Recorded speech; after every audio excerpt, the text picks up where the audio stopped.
Sometimes like all you want to do is run. Hear me out, hear me out. If all the things you never show, there are the things I want you to know. Secrets start in your heart to slow.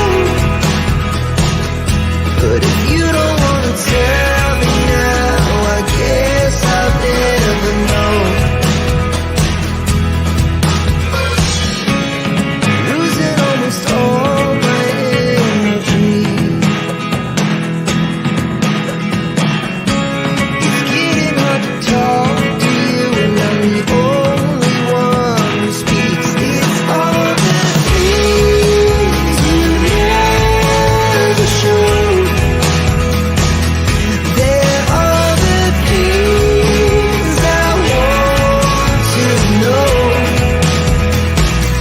Secrets start in your heart to slow.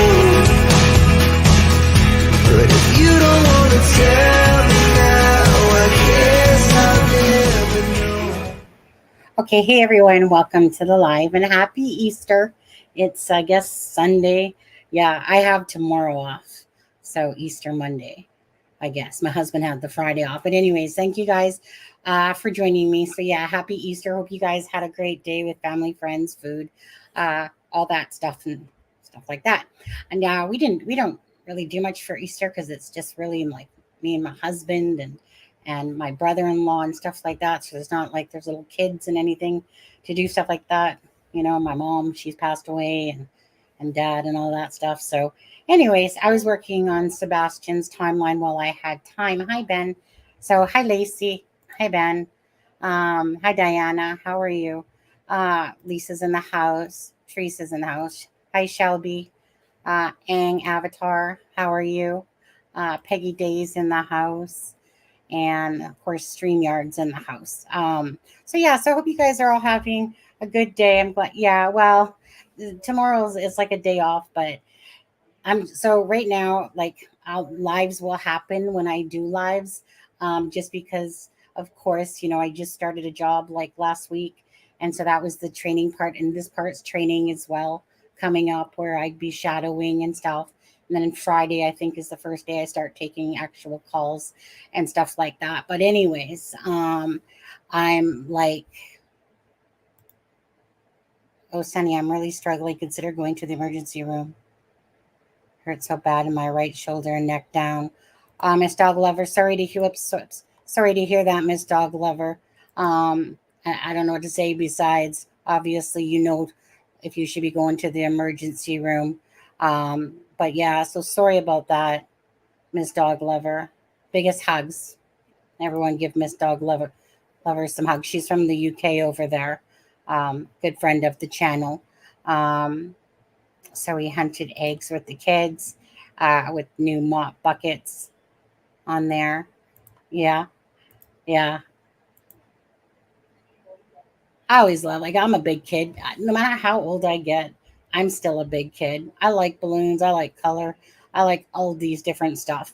Um, but anyways, so yeah, so until I get all situated with the job stuff, I'll do lives as I can. But right now, I need to focus mostly on, of course, like learning the new role and stuff like that, because it's a lot of read, right? A lot of read and a lot of learning in a short period of time. And then to sit there and try to keep up with lives, because when I've gotten home, I'm like literally exhausted mentally in my brain. And so it's like, yeah, I'm not going to have a live, not going to be doing a live right now. But I thought I would do one today because, first of all, wish you guys happy Easter, Sebastian. So I've been keeping tabs on Sebastian Rogers, of course, right? It's a case that means a lot to the channel. And also it's the last day. It's March 31st. And I have 5 more memberships to give away as well. So actually, I'm just going to simply do that part right now. So when you guys hear the Rick roll going off, then Well, that's because I'm giving away 5 and it goes off each time. Anyways, 1 second here. I'm top of this. So some more painkillers first. Yeah. I'm sorry to hear that, Miss Dog Lover. Like, I get it, right? Us older people, we understand that life definitely throws curveballs as soon as you get older, eh? All these different things. And pain sucks. Pain sucks. Thank you, Diana. No matter how, backache, toothache pain, and stuff like that. But let me just quickly find this. So I'll give 5. Um, Come on. Okay, so it's coming. Shane gifted 5 memberships. So let's see who got those. Shelby Rain, Robin Brown, Ang Avatar, um, Crafty One, and Sharon Parker. Okay, so congratulations to all you guys that just received a gift membership. Again, every month YouTube gives away 10 memberships that we're allowed to give out. So of course I had to come on and give those out as well. I feel like I feel like my voice is going a little or something. I don't know. Hi, Lori.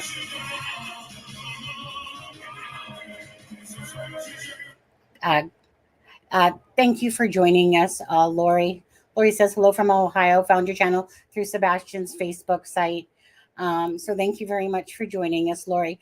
Again, for anyone that is new to this channel, um, again, it's not a drama conspiracy type channel, although conspiracy stuff does happen in certain cases and stuff like that. Hi, positive.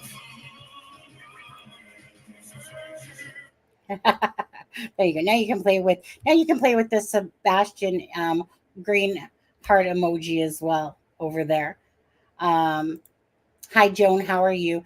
So again, I know it's been a couple of days, and typically we have done lives on Monday, Wednesdays, and Friday until so could figure out like a new schedule going on. We'll have to just see how it goes. Yeah.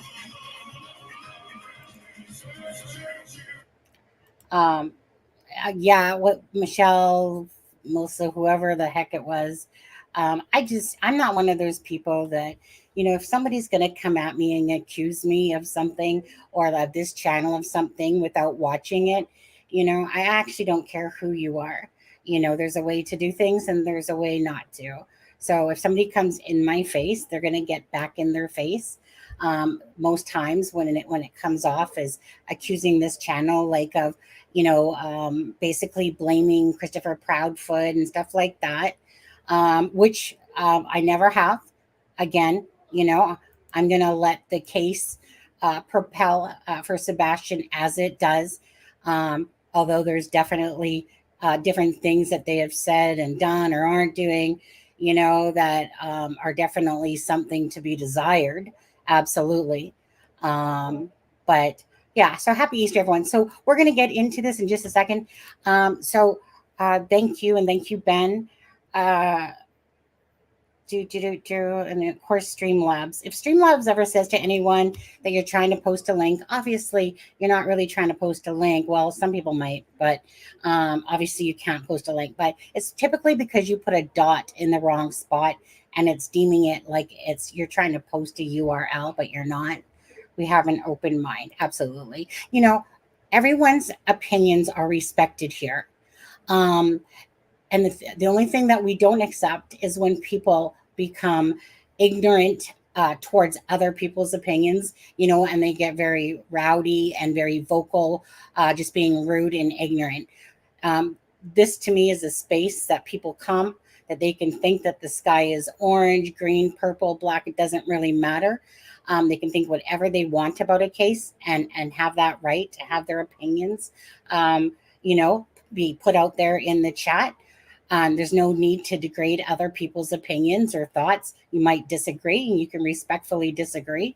But it's just everyone has that right to their own opinions and thoughts. So if somebody wants to think that Christopher Proudfoot, and Katie, are involved in Sebastian's disappearance, so be it. I'm not personally thinking that way myself, although I definitely think that there's definitely some lies and definitely things to Uh, definitely some questionable things on some of their actions. Absolutely.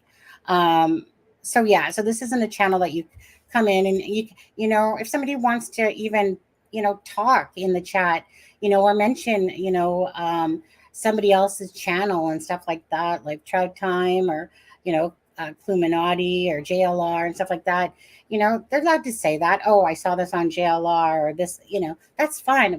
We don't have these big restrictions, you know, to that. But anyways, um, 5 minutes away. Yeah, Miss Doglover, if you really think you need to go, then I would go if it might help you.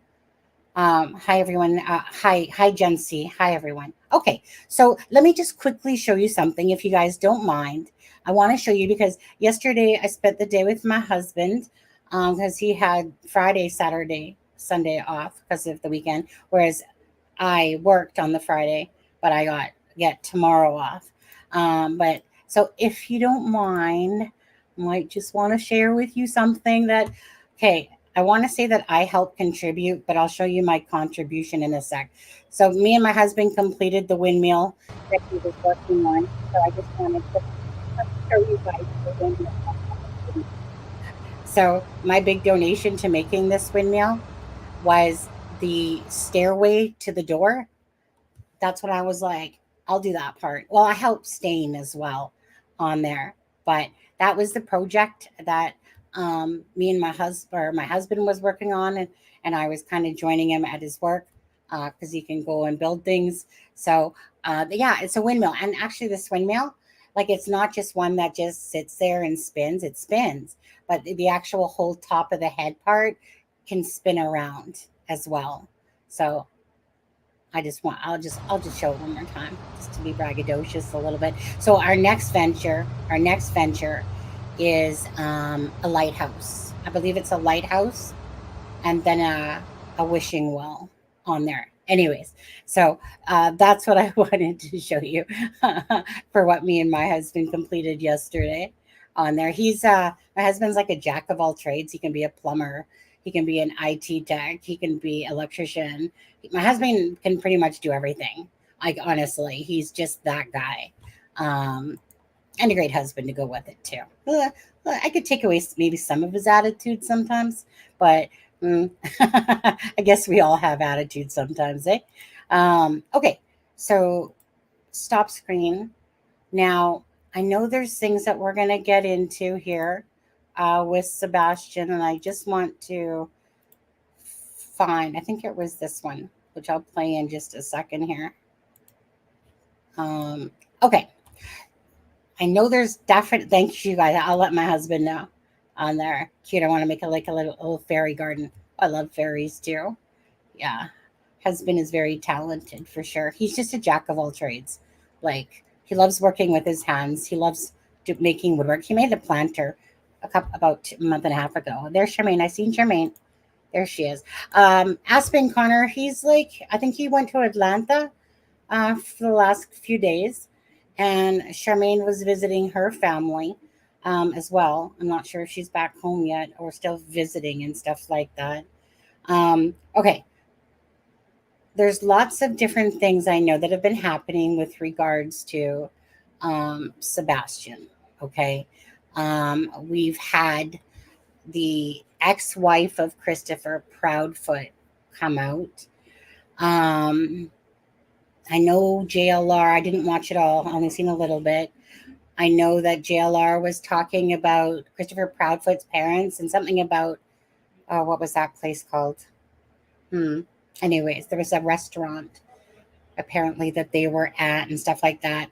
But I didn't really watch all of it, but something about on Easter that the Proudfoots. I think this just really goes to the fact of the Proudfoots kind of like claiming that they're doing all this searching. But I think that to us in the public eye, uh, we're literally seeing diddly squat, what seems to be diddly squat, that they've said that they've been handing out flyers, but to be doing like boots on the ground, Cracker Barrel. Thank you, Lori. That was it. That's like cheese, Cracker Barrel cheese.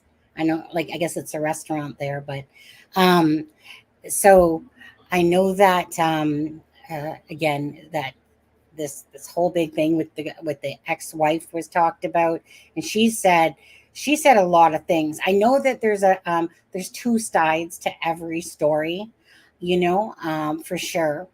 But with Christopher Proudfoot, myself personally, he is everything that I basically thought he was from the start, narcissistic, controlling.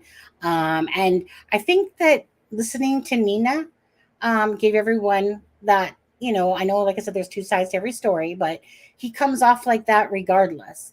So I think she's pretty accurate when it's like he came off as controlling as well, and he has to have the last word, and, you know, like basically that person, like one of those bad separations.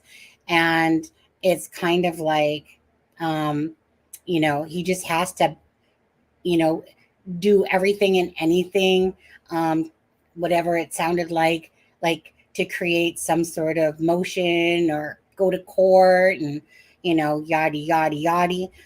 Abuse, she was talking about. Um, you know, I mean, I listened to it and I couldn't help it because I've been in a very abusive relationship. And the second one I would say was uh, towards the end of the marriage, he started becoming abusive. But I spent like 11 years in a very abusive relationship. And like I said, the controlling aspect, and, you know, just eh, sometimes like people like myself wouldn't tell anybody about it. And so then it becomes a shocker when you actually let people know kind of what happened. But I listen to her, and I like to listen to things like most people, right? You try to have an open mind as well, knowing that there's two sides to a story. But I really felt like a lot of what she had said was very truthful, that she spoke from her heart.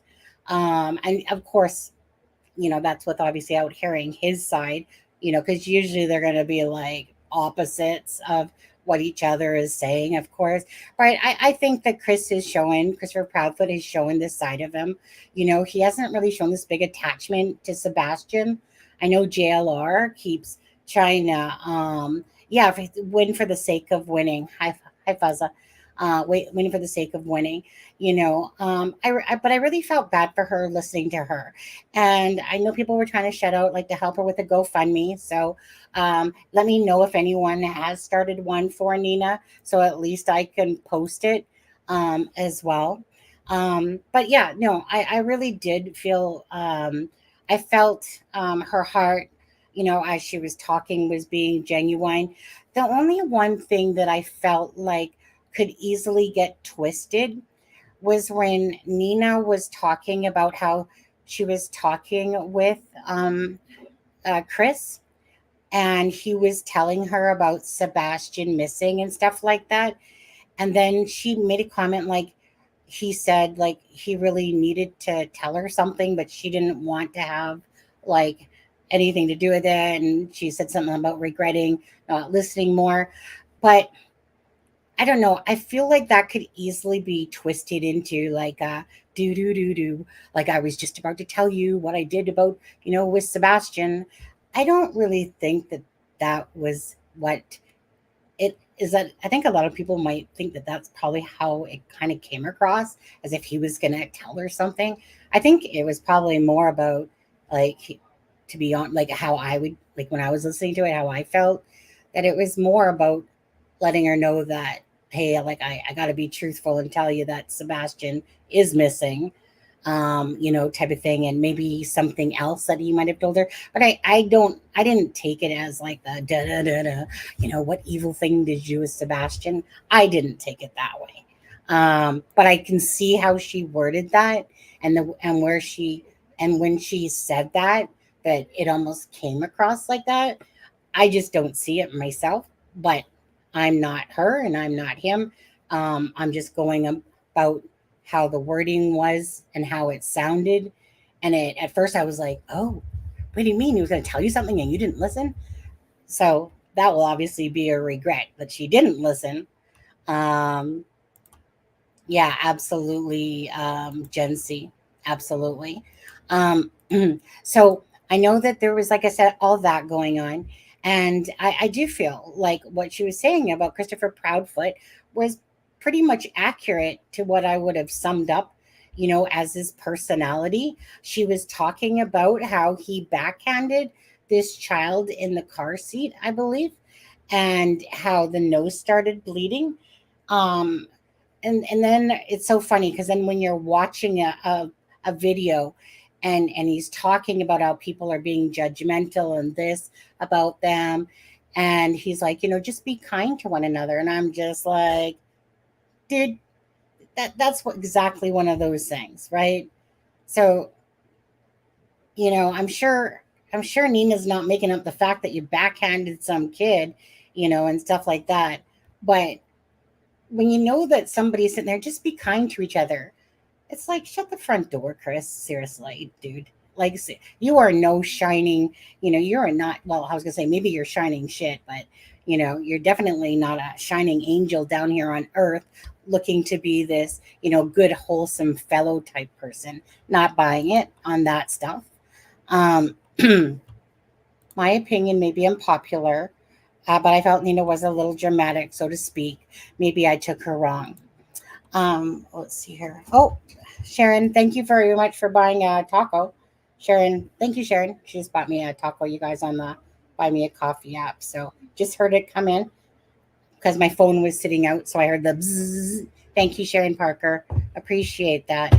Um, Now let me go back to what Lori said. You know, how I took her, Lori, myself, um, is that, I hate to use the word over dramatic, but I can see where somebody would say that. Um, I always, because I am a people person, I always like to listen to people and read them. And I like to look in between the lines and I like to judge based on sincerity of the heart. Um, so I was looking for the sincerity as she was telling her story and if it was genuine. I feel like she is a very emotional type person. And I feel like she just kind of like threw her whole life and story out on the board, the dashboard basically for all of us to hear. Um,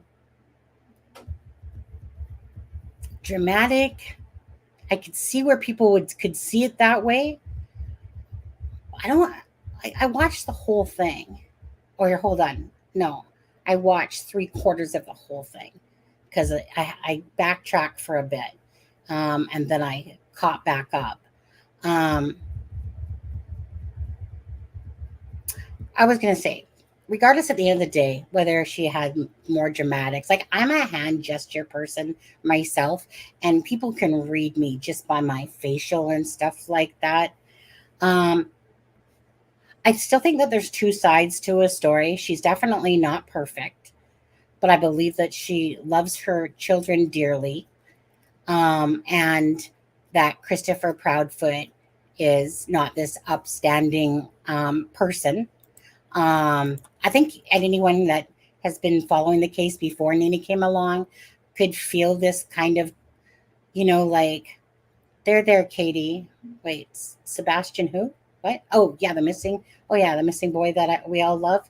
You know, he just seemed not genuine, and when he was speaking, like the whole block is just gonna come out and have a ton of hogs, and you know, yeah, I as like I said, as someone who's been abused and stuff like that, or been in a very controlling relationship, um, I could associate, I could relate to what she was saying. I've definitely come across some really nasty divorces around my real life with people, and they can get extremely ugly. My twin sister had one just like that, to be honest with you. And so I definitely could relate to what she was saying. And at the end of the day, the bottom line goes down to uh, I felt that she was very genuine and believable, but still knowing that there's two sides to a story and she's not perfect. And that obviously, Christopher Proudfoot, it's only the her talking about Christopher Proudfoot and everything he's done. but I'm sure there's some things in there that Christopher Proudfoot could probably insert that about her personality and different things. But does that mean that you go off and say swat kids or anything? Absolutely not. I don't. I think that he's trying to shine his shit, and he's trying to do damage control on the social media presence. And I don't think it's going to work. I don't think whatever Christopher does, even if he was cleared of any wrongdoing or anything like that, I don't think there's any redemption for Christopher Proudfoot or his mouthy family that wants to stick their nose in and try to step in for him. I think that the family is only adding fuel to the fire that's already been lit, and they're basically causing this massive freaking fire now by going into chats and like the one that came into here, for instance, and just talking a bunch of smack and having no idea about the channel. They just come in like they're the sisters or something, and like are the savior of Christopher, and da da da da da. So, and granted, we know Seth Rogers' mom, goes into chats, Robin Rogers, and she slings stuff at Chris and stuff like that. I get it, but it's one of those things. No matter if it's wrong or right, people are in Seth's corner. They're not in Katie's and Christopher's corner for the most part. The sympathy was there at the start, more towards Katie, but Christopher very soon showed his kind of trait colors in his personality as to be very controlling and over talking and speaking. And Katie has come across like she seemed like she couldn't talk for herself, or you could always see when Christopher Proudfoot kind of takes over the conversation and stuff like that. Sorry, let me just go back. I believed her. I think she should have left earlier. My friend did the same thing. It took a long time. Absolutely. I was in it for 11 years from when I was 16, well, 15 to when I was 26 for that one. Okay. My last marriage before my husband now was 17 years. And towards the end, he got very bitterly angry. And it's like watching somebody that you think or that was your best friend turn into like a Tasmanian devil. And you're because just the world and pressures and I don't know, they just get dark, I guess, and stuff like that. I thought he said in one interview that Nina was good friends with his family. I bet, shit himself when she spoke out. You know what? He did on the Smiley's World talk about, and I don't remember. I'd have to go back, but he like listed all of the names of the 5 different marriages. I mean, I think that in itself, folks, it's like an Elizabeth Taylor type thing, like it's number 5. And I don't know, and this is just probably it could be rumor, but on T Rev, okay, let's talk about this for a second. On T Rev specifically asked him because somebody in the chat put a comment about, did CP call you and basically say that his marriage was falling apart?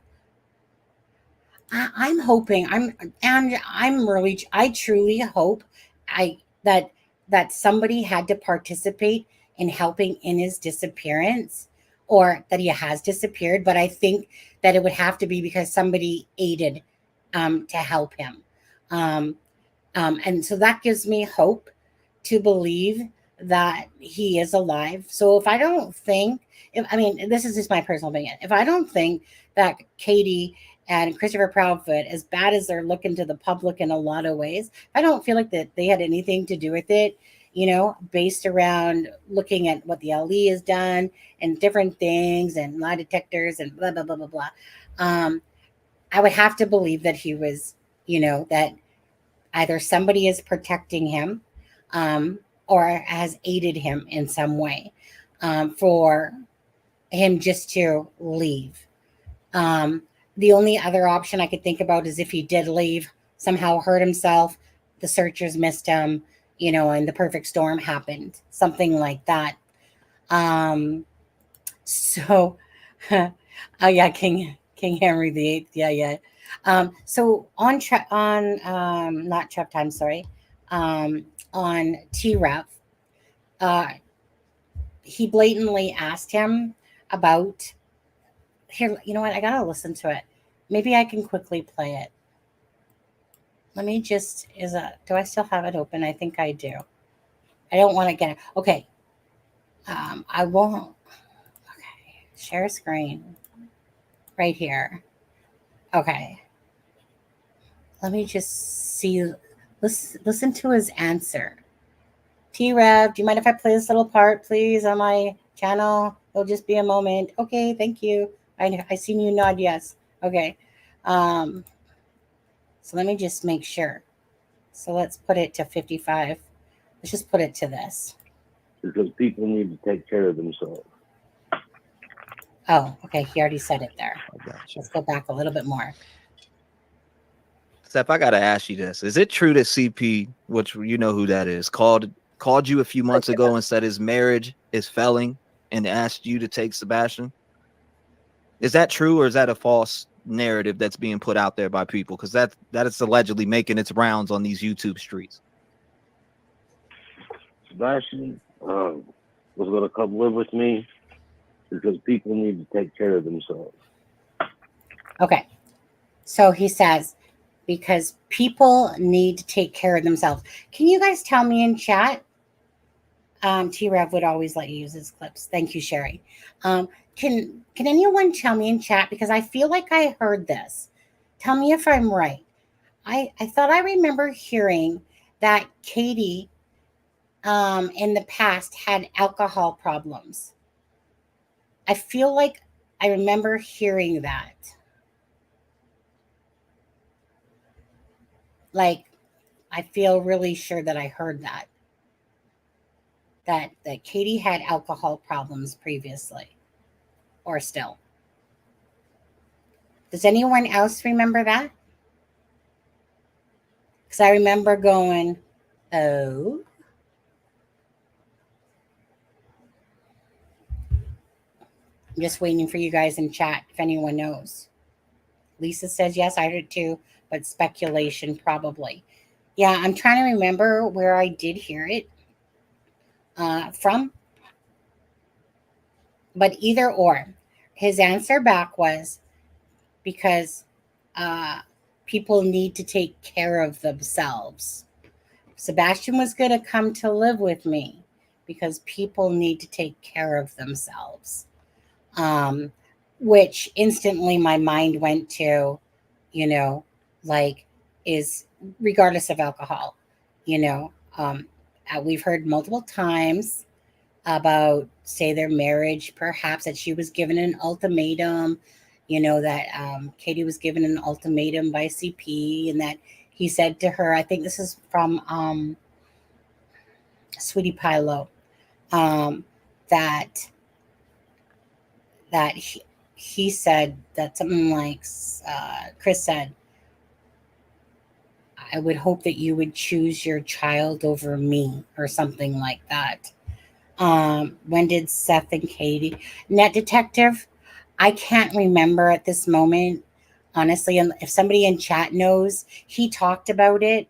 Like, he talked about when they met and when they divorced. And I want to go back to like 2008 area for some reason. Like, it was somewhere back then. I remember he taught, like, it's getting to the point now I can't keep up with who Seth is talking to. And at first I could remember like a lot of things. Now it's like, okay, I remember that, but I don't remember what show I heard it on. So, for instance, just yesterday he was on with T-Rev, and then the day before that he was on with Pascal. And if you guys, I wish you could be less. It's like asking a spirit box. 1 in 4 youth with autism who have been admitted to the hospital for psychiatric care had a history of being abused. Yeah, it won't shock me, to be honest with you. Thanks, mods, for wishing everybody a happy Easter and all that. I think it is best with Pascal. Yeah, I mean, T-Rev was asking a lot of those same questions, obviously, for his audience that Pascal had asked him. But okay, so Seth on Pascal. I'm trying to remember. Okay. So Seth talked about how he saw the video of. Okay, well, let's start with this. He saw the video of the flashlights, but they weren't flashlights. The LE showed him a daytime and a nighttime one to show him that it was at about 5:12, and that guy's video. And it's true. I'm not gonna lie, you guys. I remember when I think it was Doodlebug had shown me where that camera was.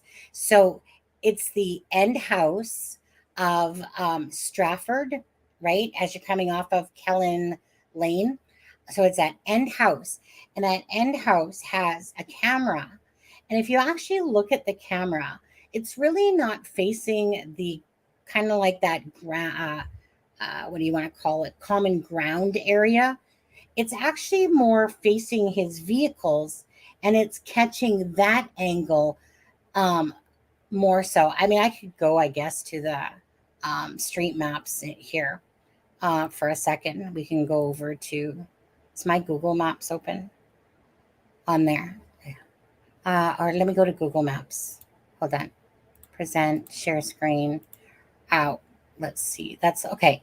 I'll share screen with this for a second, but okay.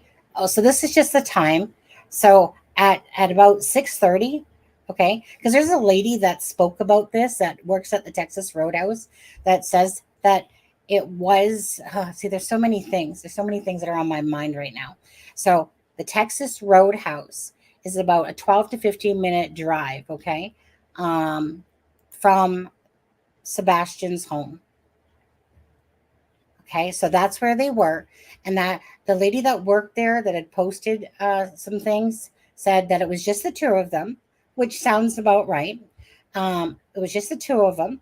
And that's the other video that Seth saw, because he wanted proof, right, that his son was alive. So, they showed him that video of the Texas Roadhouse. Now, apparently there's some sort of dash cam video, and I don't know that it's out there, but I know it's been talked about, like Sweetie Pie Low was talking about it, that there's like a dash cam that Katie has in her vehicle, which you can hear Sebastian, on the way home. And that's fine too. If they're like, I haven't seen the video, but if it is out there, then so be it. But that at the end of the day, the police had confirmed that although the neighbor did not see Sebastian taking the garbage to the end of the driveway, because the husband or something handed over the video, but the police had confirmed that yes, that they had saw Sebastian taking the garbage. So estimate maybe when he got home, perhaps. So if they left around 6:30, say somewhere within that 7 o'clock area, perhaps to 7:30, that he was maybe trucking that thing. Maybe he did it right away when he got home. Not sure. There's no real timestamp on that. But it's somewhere in that area, right? Then Katie, proceeds to talk about, how he was playing in his room and da. Okay. So that was one thing that Seth said that he saw was that video, because he wanted to confirm that Sebastian, was there, was alive. And you could really hear it in his heartache, that when he, like, for him, it was like seeing that video, he got to see his son, because that was one of the last moments, of course, that Sebastian was ever to be seen again. One of the last few moments anyway, for that. He also, again, clarified about the video. And so if anyone doesn't want to believe that anymore, I can't help you. I can't help you, right? You lead a horse to water, but you can't make him drink. But I think it's pretty clear by now that it's not a flashlight video. Not only did Ali mention it about no video having exculpatory or evidentiary evidence to it, not only did Christopher Proudfoot say that they had seen it, then Seth said, yes, I've seen it too. There's a daytime, the nighttime one, and then the daytime one, because they wanted him to feel secure that when he looked at that video footage, that he would know himself that it was to do with the garbage truck, and that the timing of the person's video was off, which I remember hearing about the timing was off, but I didn't know exactly like how much it was off, but it seems like it was pretty much exactly like 2 hours off. So the garbage truck, was like 5:12. So that wipes away to me that one. If anyone wants to still include that, absolutely do what you want. But I think it's pretty clear that that wasn't flashlights, that it was. And if you guys actually look at the angle, like I said, let's go back to, whoops, I don't know why I closed that off. So let's go back to Stratford. We'll go. Wait. Yeah. Okay. Hey. So this is the house that I tried calling. An LE officer lives there because I was asking them if they were the ones that had the video footage that they were sharing with other people. And he's like, well, I work for law enforcement and I don't deal with YouTubers or something like that. Anyways, that was the house that I tried calling because I'm pretty sure like I thought it was their house that had the camera for other footage. Okay. Okay. So here is this house right here on the corner. Okay. Let's zoom in. Okay. You guys can clearly see that this camera, which is the only camera, right? Like, look at the direction that it's facing. It's literally facing his stuff. So these lights would literally be around here in this area because this camera is the one. Okay. This isn't okay. This camera oh my God, I'm not even showing you guys. I'm sitting here thinking I'm showing you guys. My bad. Okay. So this camera, thanks, Ben. Yeah. Here I am on it, but I forgot. I came back over here and I'm like, hey, you guys, I'm not even sharing with you. Let me make it bigger. Let me take myself off screen. Let me take the branding off for you guys, just to make it a little bit cleaner for you guys to see it. Okay. So this is the camera here at the corner house. Okay. This camera. Okay. There's no camera from the back side of his house, right? Like people were trying to say that footage was from behind his house. That was inaccurate. Okay. This is the camera here that is the one that had that footage of the lights. So this is the camera. This is the house. This is the end house on Stratford Street. I just want people to get on the right page properly. Yeah. You guys, okay, the Proudfoot's home's right over here, okay? So this isn't no camera from back over here. This camera footage is from this house, the one that is supposedly the flashlights. So I'm trying to give you the visual here. So if this camera, and this is the common ground, this camera is clearly facing these vehicles, like the Seth said. And if it's facing these vehicles, which would make sense because obviously that's where you want your cameras to be facing, the door and your vehicles, the line of view is more around here. So, and the whole point is that these were lights from the garbage truck at 5:12 in the morning. Hence why maybe it hits a bush at some point, then peeps back out. Anyways, Seth said it. He said it himself. Yes, the whole flashlight thing did get misconstrued. And like I said, I'm not here to try to float off false information, right? We want to know the truth because we just want to know the truth of things and at least try to report accuracy. To Sebastian's case because it doesn't help to try to add things where they don't belong. So if TBI, Seth Rogers, Christopher Proudfoot have all said that it has nothing to do with flashlights, and Seth just came out and said, yes, they showed me daytime and nighttime. They showed me the angle of the camera, which I'm showing you guys now. You can clearly see that this camera angle is facing directed this way. So hence why the lighting of the garbage trucks, like I said, I'm not going to sit here and dismiss what TBI is saying, but I'm certainly not going to dismiss TBI, Christopher Provitt, and Seth for having seen this video. We don't want to include stuff that's false information, and we don't want to spread that. If people want to still believe that, go right ahead. But we just try to put out the truth and the facts, and if something is misrepresented, we'll come back and let you know. But I've tried to talk about this before, and a lot of people still think that this video footage is from behind the house, and that didn't make sense to me, to be honest, because of the fencing and how it was set up. But it was a really shitty video, right? It's dark. There's no lights on the street, so any seed could be planted. If somebody were to have said that they were, two UFO freaking things flying, I'm sure people would have that planted in their head, and then it's hard to move away from that. So because flashlights was said, and the thing is that everyone looking at it can go, yeah, that kind of does look like flashlights. It's bobbling around. When really the truth is, it was a garbage truck at 5:12 in the morning, and the police showed Seth daytime, nighttime to show him. Well, we know mainstream media. News Nation is actually quite bad for writing off of stuff, for talking about stuff that's a lot of rumors. They're actually quite bad for that, aren't they? But anyways, I mean, each to their own news channels and different channels and stuff like that, how they do things. Just trying to think. There was about 3 things in there that I remember Seth said.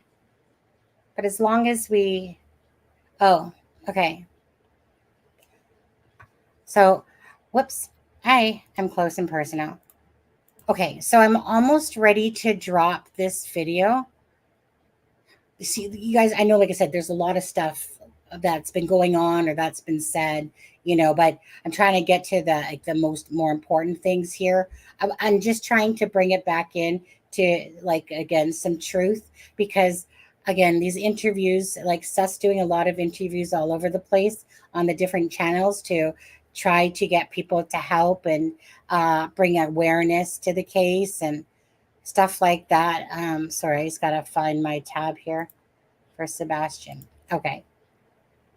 It's up there. Okay.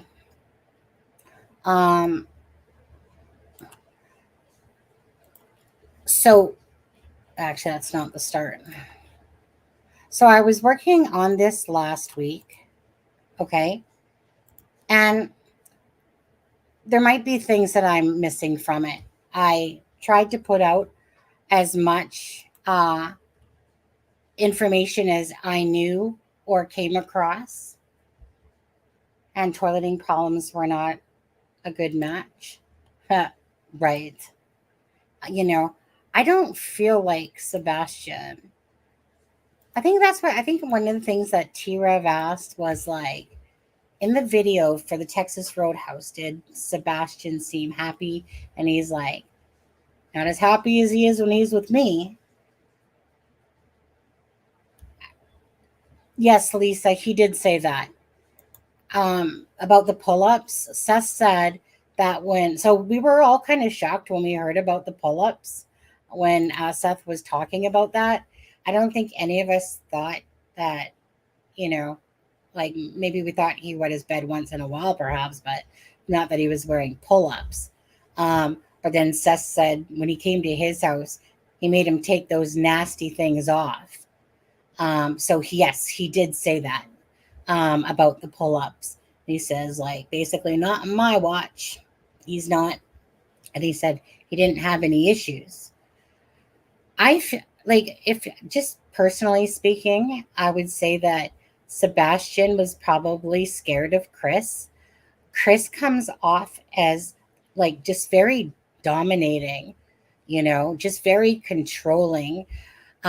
We heard him talk about, the belt across Sebastian's bottom, which is where Seth learned even about this whole, CPS thing and spanking thing. And like on the Smiley World, I don't know if Christopher was powering back through and decided just to be like, hey, you know what? I'm just going to put all my truth out there. Well, he sure didn't do himself any favors, I'll tell you that.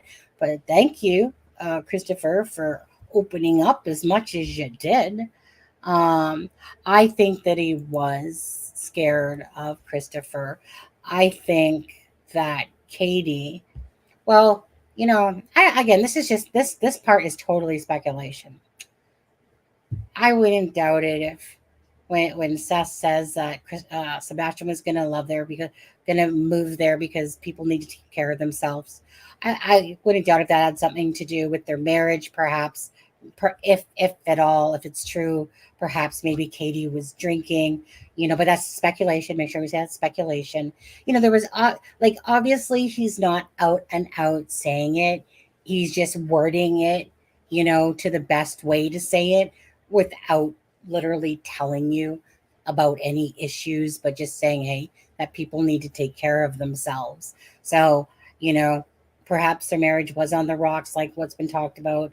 Perhaps Katie needed to take care of her own self, because, like people do have issues, right? Everyone has issues, gambling, eating, whatever, drugs, whatever. Everyone has their issues, um, and some people more than others.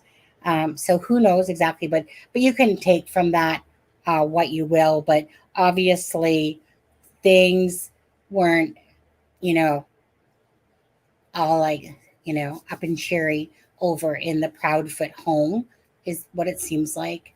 And I just think that Sebastian definitely. Um, um, I don't think he was a Chris Proudfoot lover. That's for sure. Um, And yeah, like I don't really like Christopher Proudfoot's personality. He's not like first of all, I'd never let him hit my child. Um, yeah, just I don't feel this big love there. Like when he speaks of Sebastian, I'm not connecting to him when he's talking about Sebastian. Like when he was talking in that WSMV interview, I'm just not feeling this loving vibe. I feel like he's saying the words that people want to hear, but I don't feel like he believes them himself as he's saying them, because I think he's just kind of full of shit. Um, I don't. Okay, so this right here, you guys, and like I said, I'm almost about ready to drop it. I was working on this pretty much most of the day. Well, I was working on work stuff, but I was working on this the rest of it. And so let me just go through with you a little bit here about the timeline. Sorry, I got to find where I am here. Okay. So I basically am like, this is basically like information with regards to Sebastian's timeline, you know, March 4th, was scaled down, conduct landfill search March 7th. Okay. Um, so, and then going into, the black pants with the white stripe down, going into some pictures of, obviously Katie and Chris and Seth Rogers. Then the home disappeared from to show the home of Sebastian Rogers. Again, Sebastian Rogers' room is this is Sebastian Rogers' room. Katie's and Chris's is on the back side of this home. So kind of one of those things somebody pointed out, and it could just be one of those things, is that you would literally have to go past the kitchen, like in order to get to Sebastian's room from Katie's, right? It's a one level split. It's a loft upstairs, a big loft. Other than that, it would be like a bungalow, right? Besides the loft upstairs. Okay, so this is what I have myself, and you guys can tell me if I'm missing anything. But on the 25th, okay, here, do I have this big enough? Oh, 1 second, I can make this bigger, I think. Okay. Okay. So Katie said she'd made breakfast and that Sebastian and her were laughing, and Sebastian talked to family during breakfast to brag about something. I don't know what that was, but that's what she said. Katie got a call and went and picked up their niece. I'm kind of guessing that this niece is from perhaps the Proudfoot side, not really sure. But either way, remember how Katie is talking about how, and and I feel like JLR perhaps got this wrong, you guys, because he said that Katie out and out lied about this whole time part. But the truth of the matter is, and I just want some clarity on that, is that we actually don't know when Katie dropped off the niece. We know by Seth, and we know by the person that works at the Roadhouse, that it was just Katie and Sebastian that were there. So the problem is that the way that Katie has worded things a couple of times.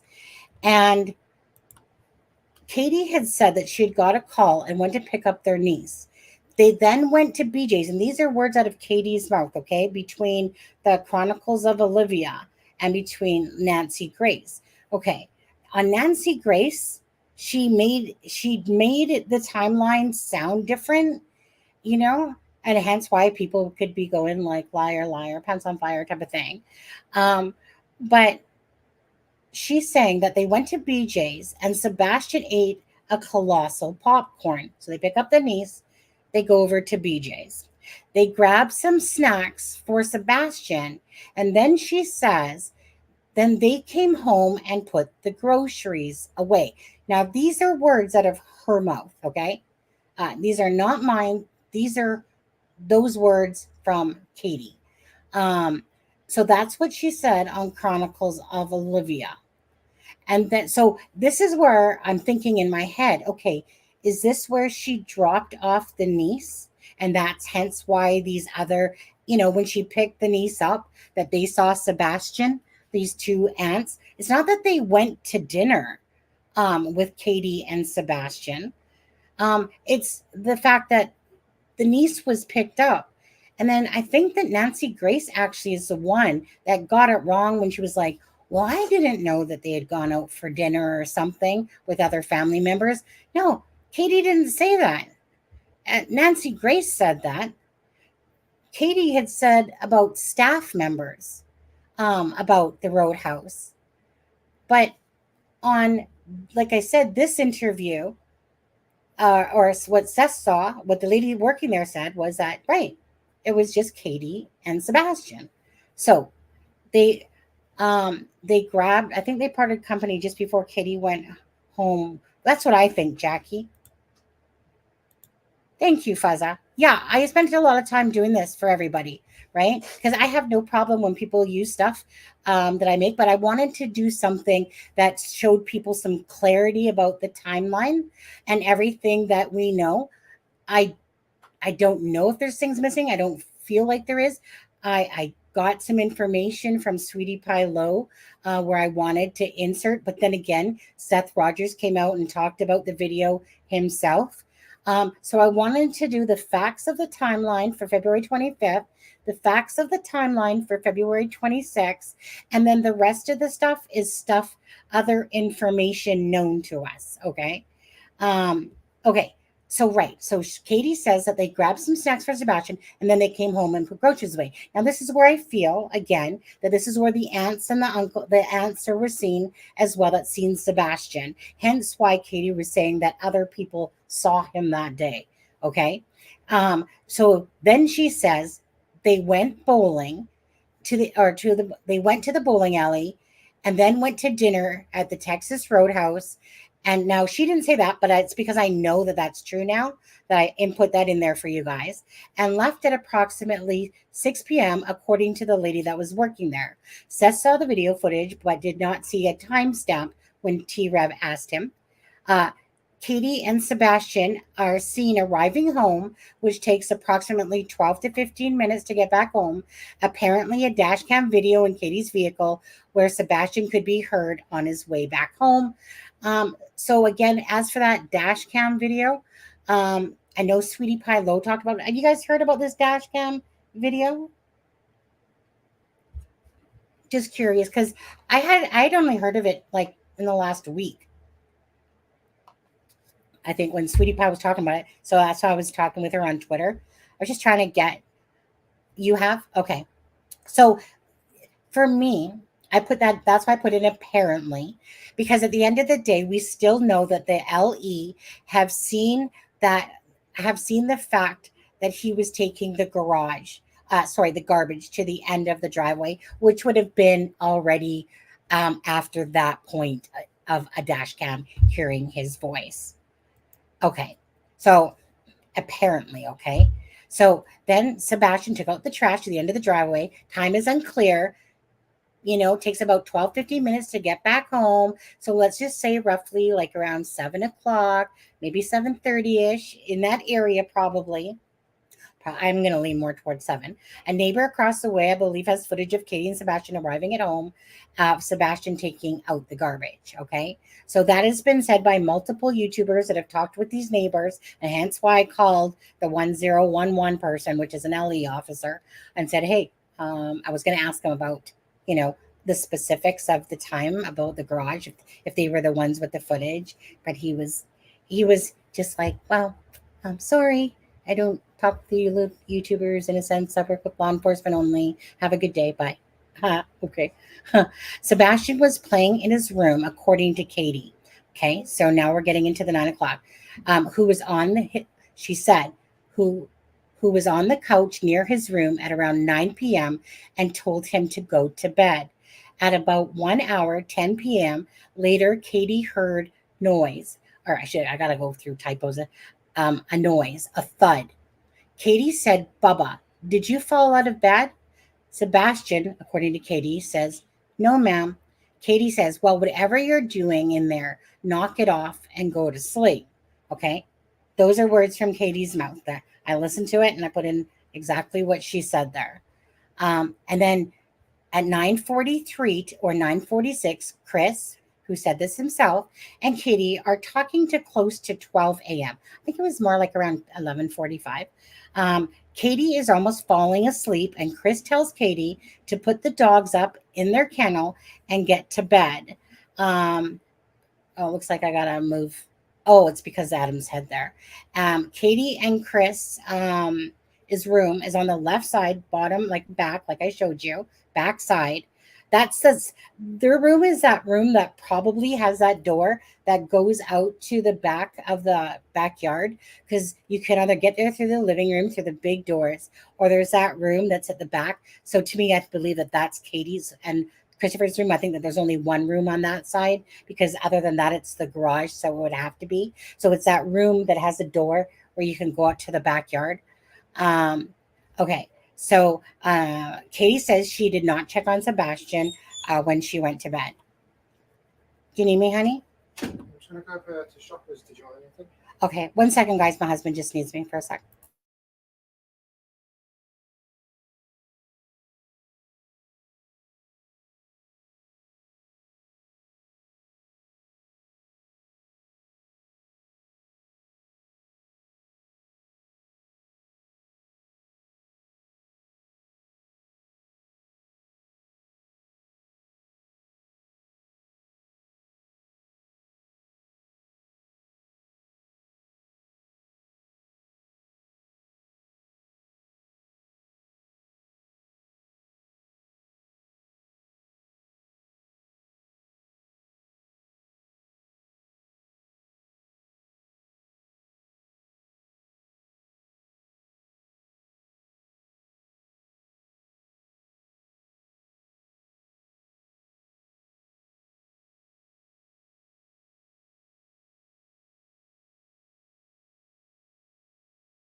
Okay.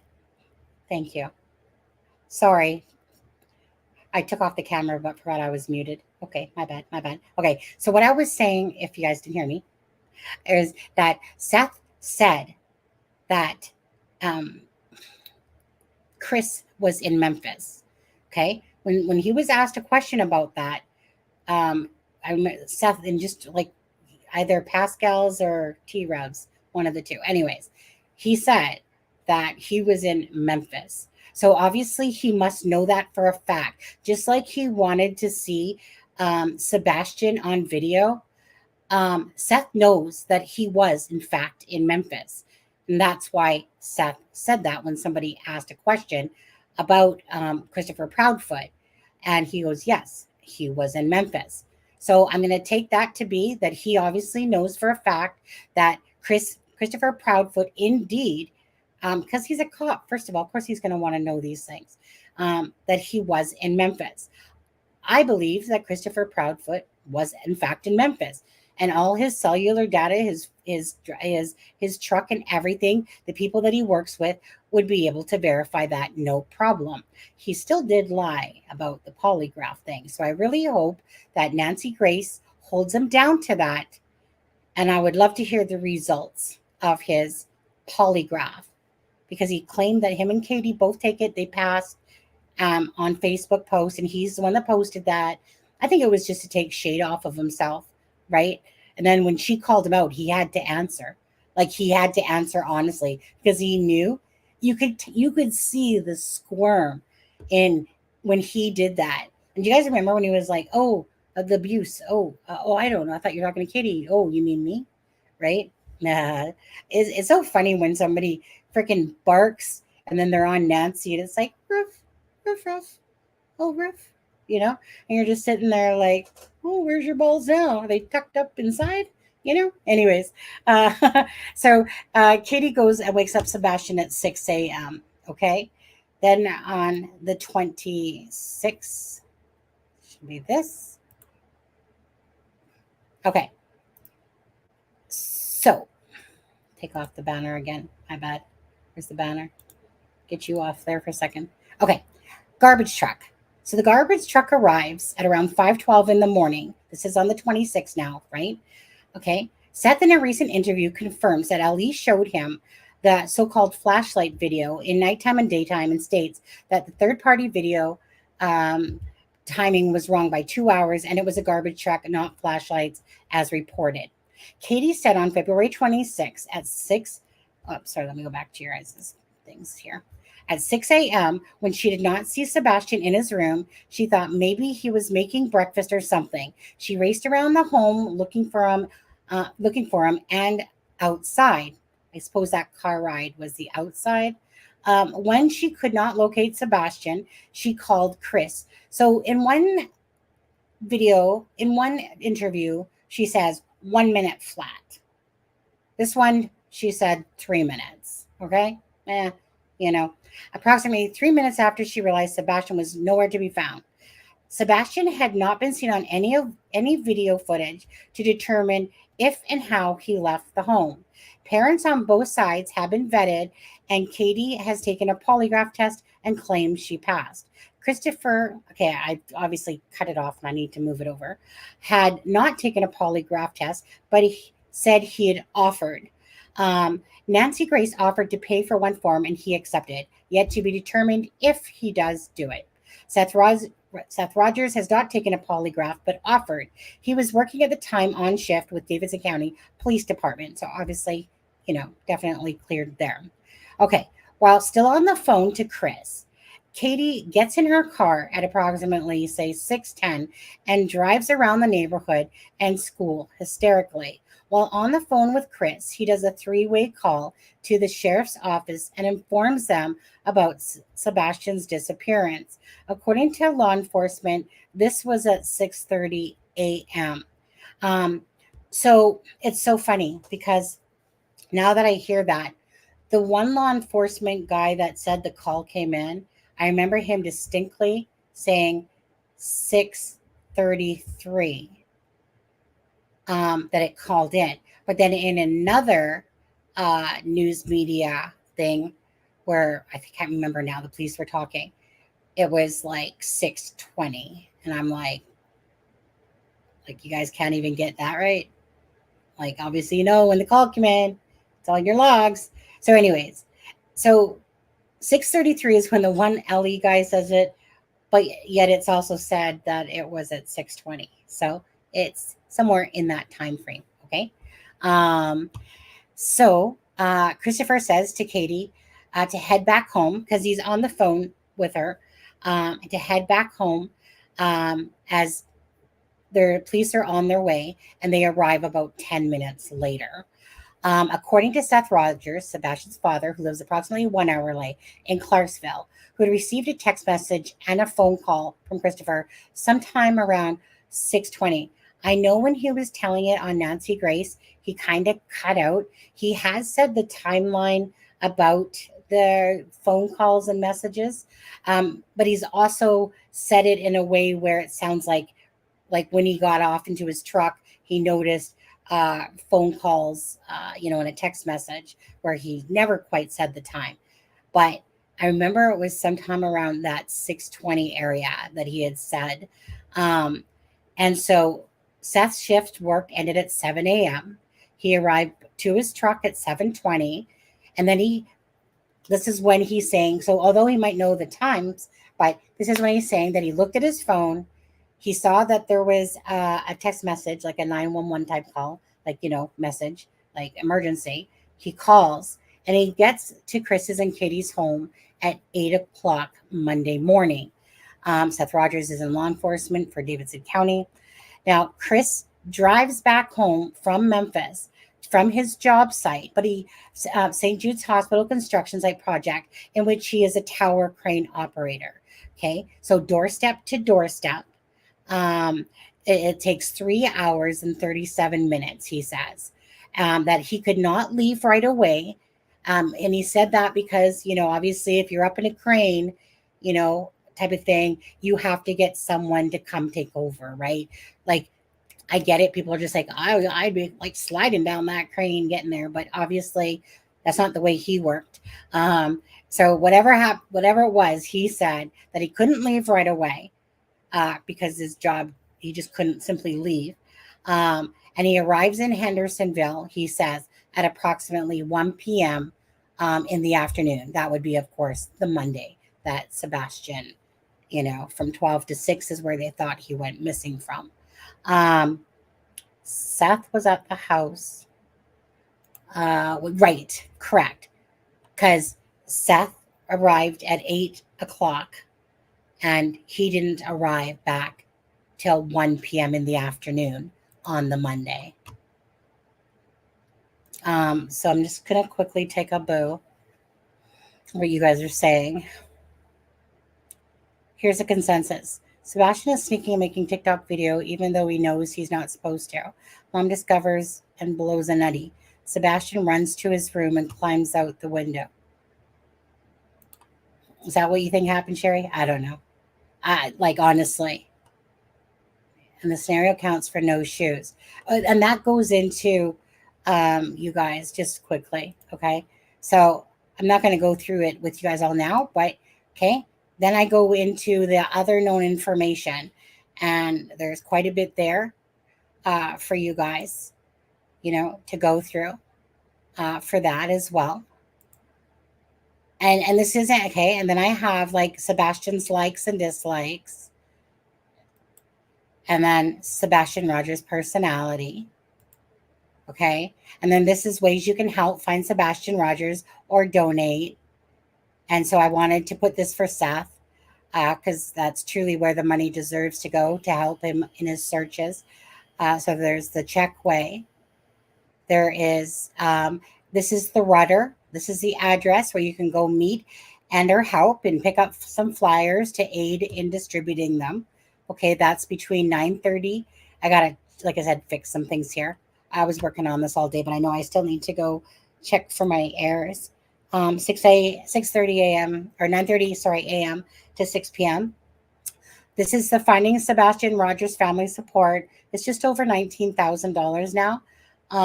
So again, if anyone can help Seth out, there's all these different ways. I would suggest either the GoFundMe or the Cash App, which is right here that you can scan. And this is this is accurate because, Seth was on yesterday with T-Rev and stuff like that. And he was putting up his Cash App. So it's this right here, TMB Fleming. All right. So if you guys have, we don't have Cash App here in Canada. But anyways, so those are all ways that you guys can help out, or that anyone can. Okay. And then the 19th page was simply, help find me. I am missing. And then Sebastian Rogers. Okay. So I just wanted it to be an informative thing that showed the parents, the home, how you can help, and the different information with regards to the timeline that we know of, to the 25th, and then the timeline to the 26th, and then the other information that we know of. Without it being like into the drama side of Sebastian Rogers type of thing. It's just more of the information that goes with it about the landfill. Whoops, sorry, I got to come back over to you guys. I think I was trying to put on my brand thing. Sorry, come back in comments here. Yeah, I wanted everything there available just for people like yourselves that might want just to look at the timeline. And if I put it out there, like I said, I just want to, like today, for instance, if you feel like I've missed something, either drop it at me an email at crimeandshame@gmail.com. And I'll get to it when I can get to it, or leave it in the bottom of this, like not in chat here, but in the comment section. If you feel like there's something like, hey, Sunny, like there was this time that you didn't put in there, but I feel like I've been being very thorough on the times, because there's only so many times that we have for the 25th. That Katie has talked about, or that has been put out there, like by Seth, and or perhaps a neighbor that's someone's talked to that lives across the street or something like that, right? I feel like I've just tried to put out that information that I know about, to give us those timelines. Anything else, like with people speculating, that's a whole different ball of wax. We're just trying to put out accuracy, okay? Knowing full well that there's a lot more things being said in this case and stuff like that, but we're just trying to stick to the basics of the case with some known facts as well that we know about, okay? I wish the police would throw us a bone. Okay, so thanks, Lori. Thanks, you guys.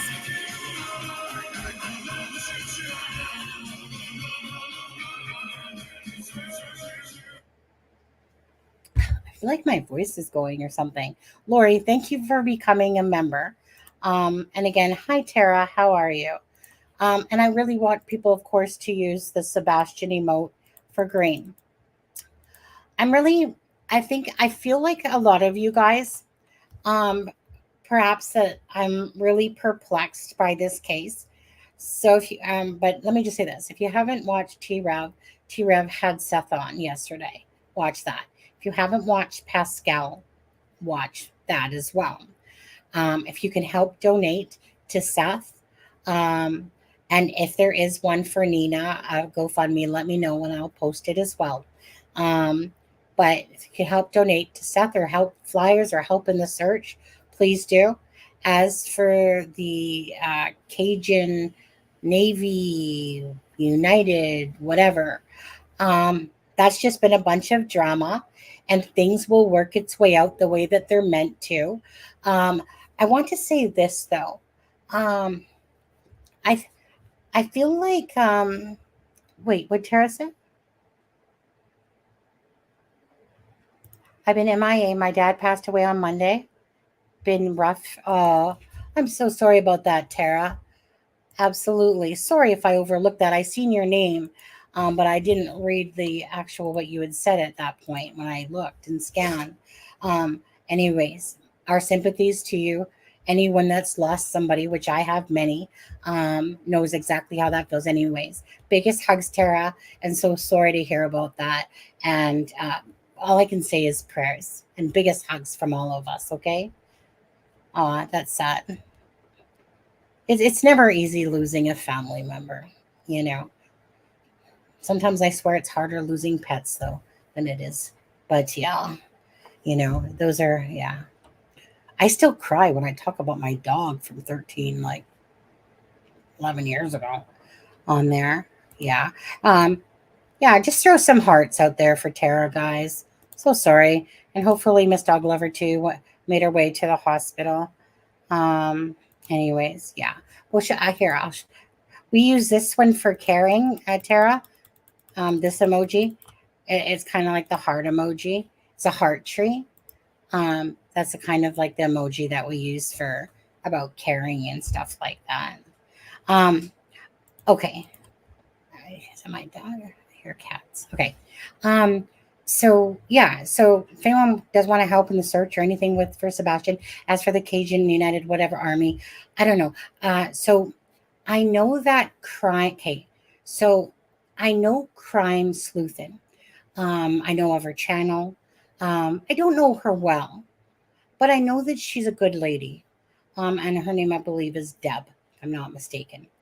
Now, I had gone into the live because she said something about exclusive interview.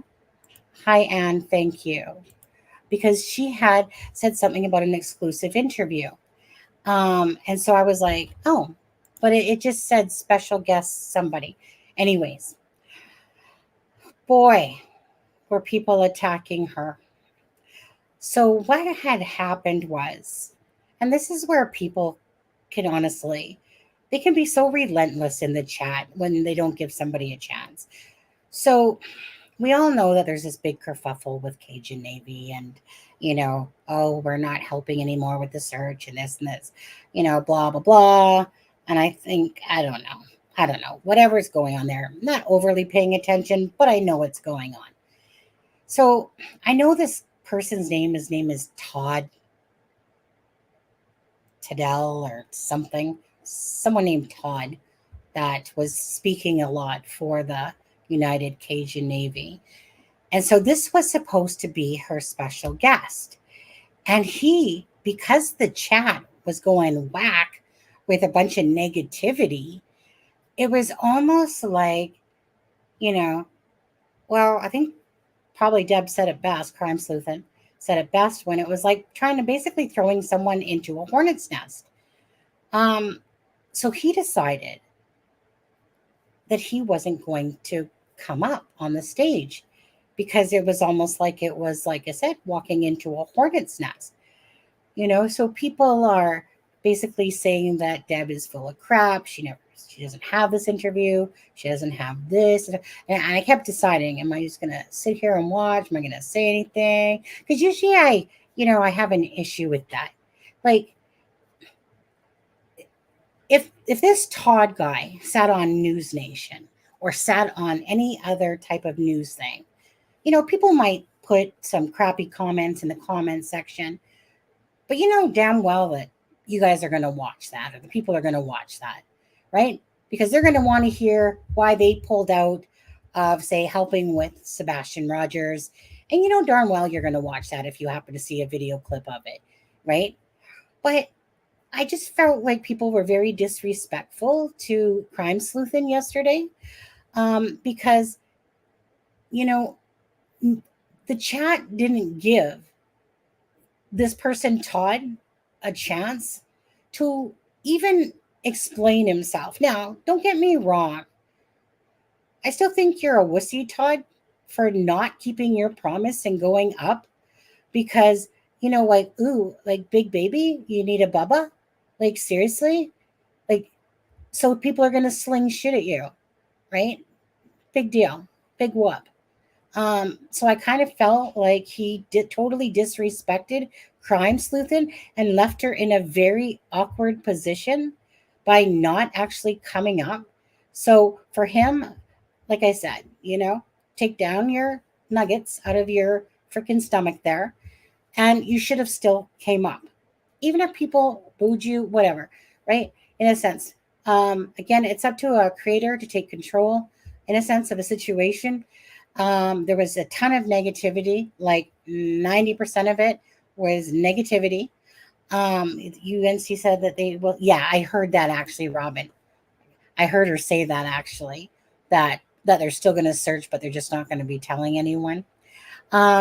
Now, Jennifer Coffindaffer had said, yeah, that they've received threats and that she's seen them and stuff like that. Okay, that pretty much goes with most cases, to be honest with you, that some Looney Tunes out there decide that they're going to take it a step further, and stuff like that. It happens a lot, whether it's Summer Wells, whether it's Delphi. Always the whack jobs will come out of there with their threats and stuff like that. And I get it. Right? To some people who are passive and some people who don't like conflict, stuff like that might scare them.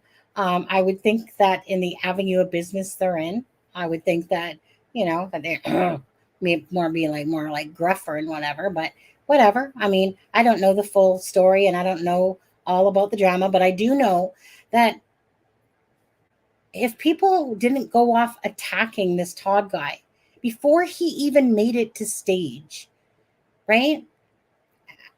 Most people are going to feel uncomfortable. And so I kind of get the fact that he backed out. I wouldn't have. But I could understand if you're watching chat that this guy was on a lose-lose situation, that everyone in chat was going to accuse him of this and that. But the thing is that you still could have got information out of the guy. Even if you don't think highly of United Cajun Army or Navy, or anything like that. But people have to give people a chance, right? But it's almost like was like a witch hunt in a sense, like a rock throwing thing at him. And so it's kind of one of those things is that I felt really bummed for her because people are accusing her of not even truly having the interview and he backs out on her and people in chat are just all over the map, just being negative and negative and negative, And I would just like to think that we're all adults and we don't need to stoop to those type of levels because at the end of the day, whatever you agree with or don't agree with or whatever you believe or not, when people have information to give, it's all valuable. It doesn't matter if you don't like them or not. If there's information out there and it's coming from certain sources and stuff, it's all some valuable information to us, But anyways, at the end of the day, I'm not into like that whole drama stuff. I just feel really bad that she was going to have this guest on and he backed out on her. And I give him definitely 1,000-point whisk, being a wussy for doing that to her. I do understand that why someone would back out, but I mean, are you two or are you an adult? Come on. Can you not handle yourself or can you handle yourself? So that was hard to watch her because people in the chat are just constantly throwing negative remarks at her. So I just want to say to Crime Sleuth, and I feel you. It was totally unfounded to me how people were talking in the chat there. I get people have their feelings, but you're doing yourself a disservice when people do stuff like that, because any information is good information, no matter if you like the person or don't.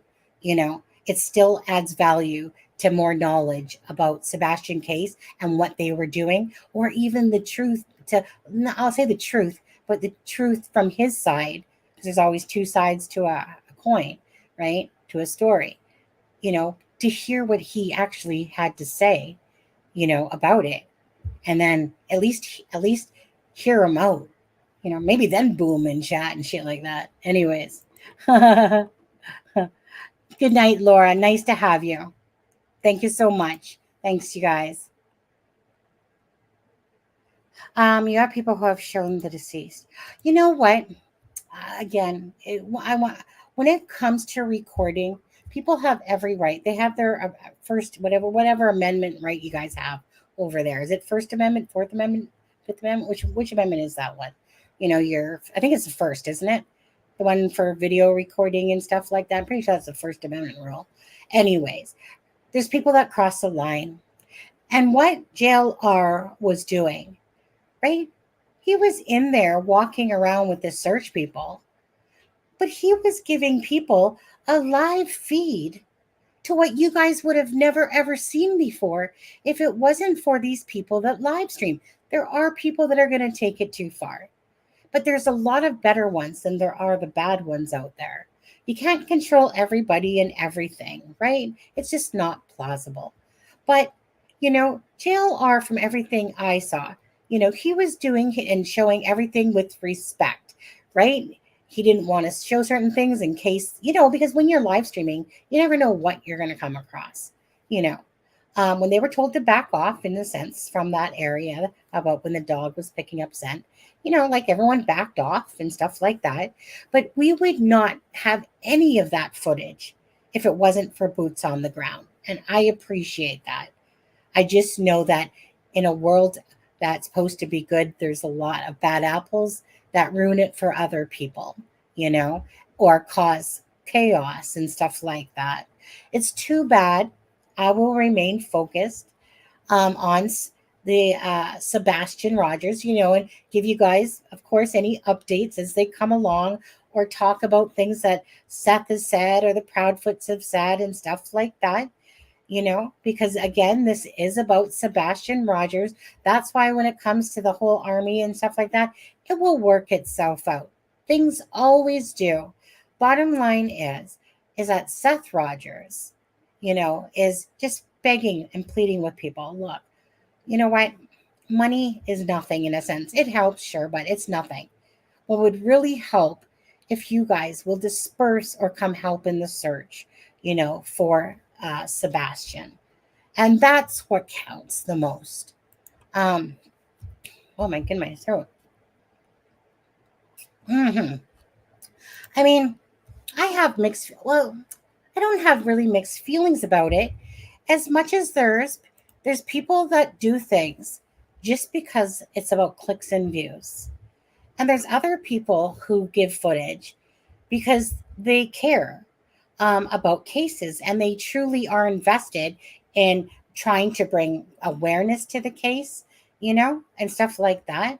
But it's the good with the bad. But again, I'm not going to, I don't feel like everyone should just stop recording and stuff like that. But hey, I mean, it's one of those things. If you are asked not to record for whatever, and if it's a good, valid reason, then obviously you just follow your heart, your morals, whatever, on how you wish to proceed.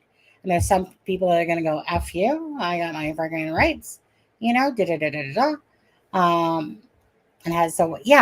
Thank you, Fuzza. But anyways, I'm not in here about, like I said, the drama of it all. Seth Rogers is asking for help, for people to help out. If you guys could help donate to help fund in his cause and stuff like that, and for this channel to bring awareness to that stuff. As for the drama part of it all, okay, I know drama sells and blah, blah, blah, blah, blah. But I refuse to get wrapped up in the whole drama aspect of it. Like I said, because it will work out. And anyways, what I really wanted to get back to was this. I keep thinking about this case, like many of you guys. C and K for not searching, even though they said they were getting threats and cops said stay home.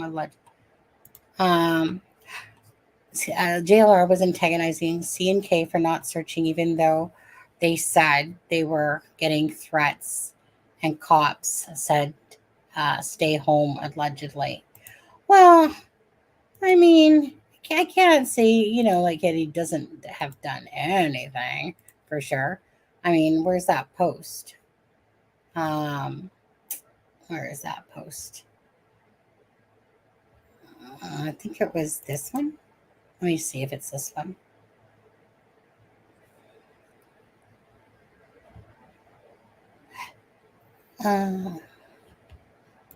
Is it this one? Oh, yeah, I think it is. Okay, so let me just share this one. Okay. So Katie Proudfoot, Meadowwood Farms and Doodles. Such lovely people and dogs. So kind and caring, so knowledgeable and friendly. I appreciate meeting you, and we love our new girl. Thank you. Then somebody else responds, thank you, it was so much fun. Then Jonathan Lee Riches says, hi, Katie, where's Sebastian? Why aren't you searching? Why didn't you attend any vigils? Are you concerned you'll be arrested soon? Sincerely, JLR. You know, so okay, night, Jackie. You know, I mean, each to their own, honestly, on how they handle things. And I'm gonna let in this like for this stuff, you guys. Okay, JLR has a lot of viewers. Okay, his channel can make a difference for both ways, for having people support, what he's doing. And he can also have it so that the people that are following him, right? Like with the Cajun Army, when he basically said that they were a bunch of scammers and stuff like that, and it caused a big row up in the air. I mean, different things did. Nick Perez pissed off Seth Rogers as well. You could see. 1 second, I'm just going to go to just a different screen there. We'll put it there. But anyways, each to their own. You can only control your own thoughts and your actions and what you do. Just like I can. I can't control what anybody else does. I can only control what this channel does, right? I like to call it, GLR does have a pair for sure. But like, for instance, you won't see me. I'm not going to go around to Facebook and start messaging. This is just not the way I work like that, but I don't want to sit there and speak for what others do. We can disagree that maybe what they're doing is wrong. We have that right to think so, but it's their channel. And either you decide that you watch them or you don't watch them. It just depends on every individual's boundaries, right? So who am I to tell anybody? I can decide for myself who I'm going to watch or not watch, or what I'm going to put up for information or not. But I can't decide that for anybody else. That has to be whatever their morally guidelines are and stuff like that. Hi, Alf, on there. GLR definitely has a set of balls. I'll give him that. Like, he definitely does. I know his past, and I know, my camera's all, feels like it's blurry a little bit. I know of JLR's past, and he's put it out there as well, and stuff like that. I think he's found his niche. And, I think he's found his niche in the true crime world, for sure. And it probably won't even take him more than another year to get at least 500 million or 500,000 subscribers, and stuff like that. He knows how to market himself. But I think when somebody finds their niche of something that they're good at, then it's easy to excel in the other things that go with it. So each to their own.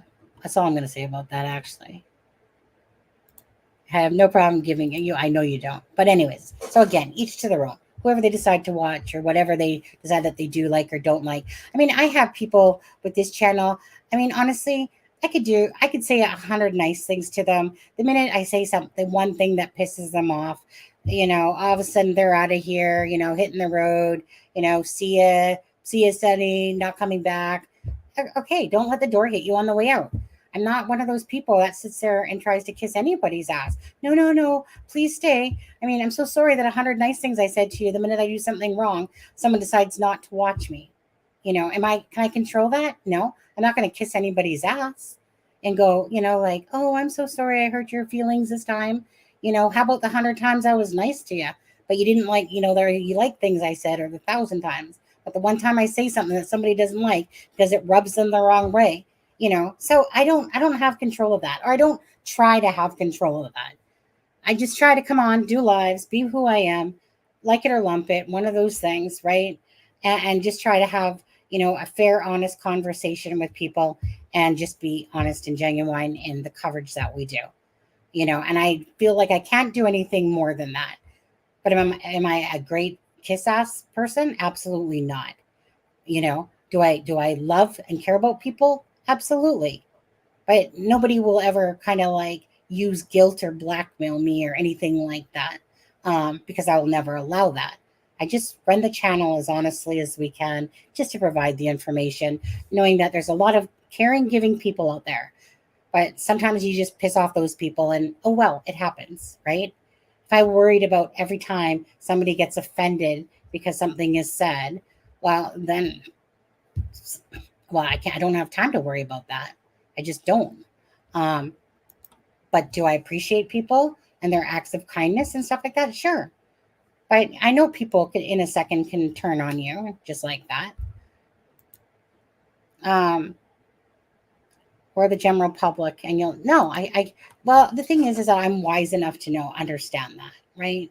I appreciate people, but I just know that I have no control. If I don't know that I said something that somebody doesn't like, sometimes they'll be more enough to tell you in a comment, but most times they'll just like unsob and stuff like that, right? Again, if I was driven by money and greed, I might care about stuff like that, but I'm not. I'm driven first and foremost by people and caring about people and trying to bring awareness to cases in a sense and talk about them with you guys in an honest, genuine fashion. And that's it. I feel like I can't do anything more than that. I feel like that's if people want drama and me to make up shit and try to feed off of a case, I'm not that person. I'll talk about things because I want to. I won't do a live if I'm not in the mood and don't want to. I won't do it just because, oh, well, look, if I don't do a live today, I'm going to miss out on, that $10 that I didn't get today or something. Well, if you're a bigger channel, they're going to be going, oh, damn, I missed out on $200 to $300 during that live. Stuff like that. I don't think that way. I never think that way. But anyways, going back to what's important here, which is Sebastian. I feel so confused. I know we're going to get going to bed here soon too. No, I can't. You can't reason with the trolls. And again, everyone has their right to like who they want to like or not like or this or that. I can't control that. But I'm not going to sit there and be like, hi, everyone. Welcome to my live. Thank you so much for being here. I could never be that. Some people can do that.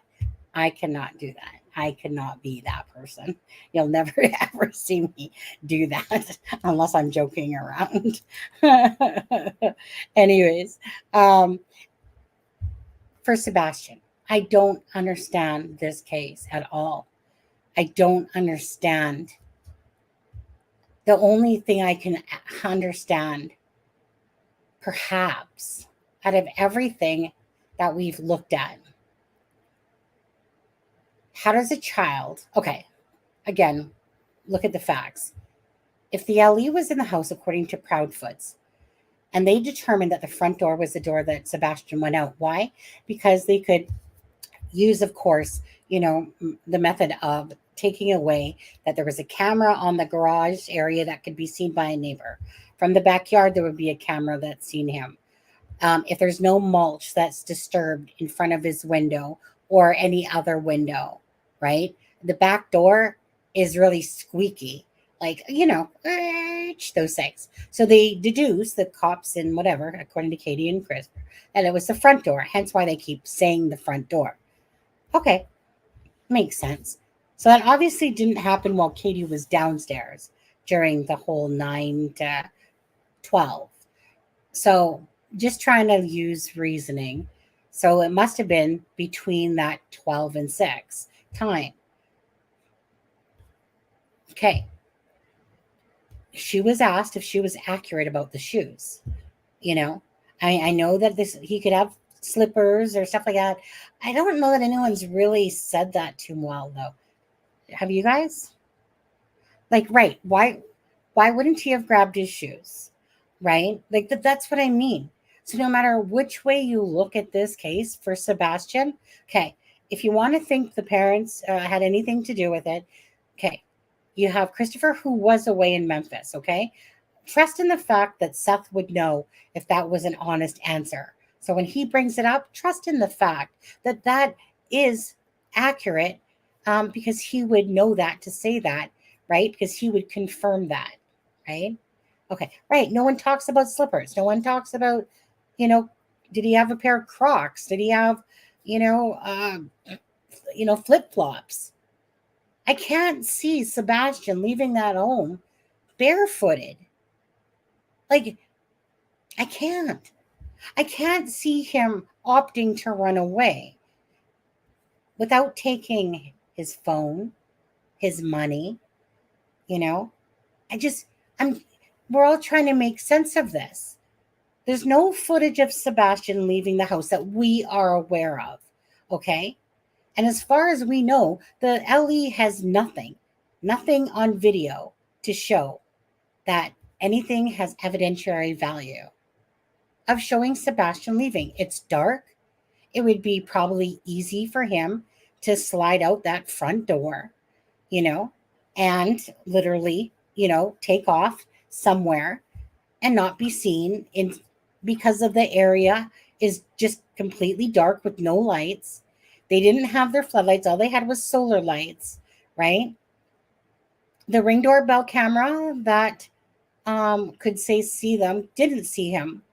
Claim that they didn't see him leaving, But again, it's pitch dark. He's wearing black.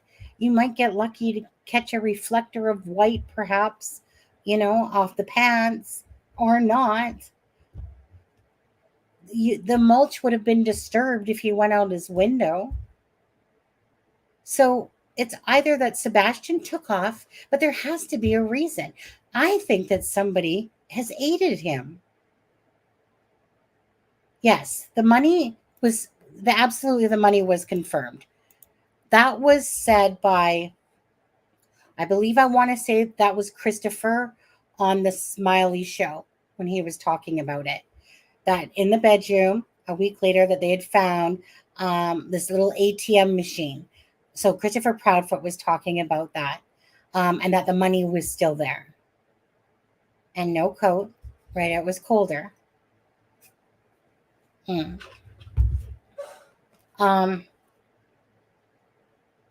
And again, thank you, Sharon, for the coffee.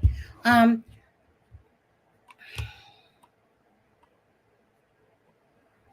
you know what? I'm just going to quickly do a poll,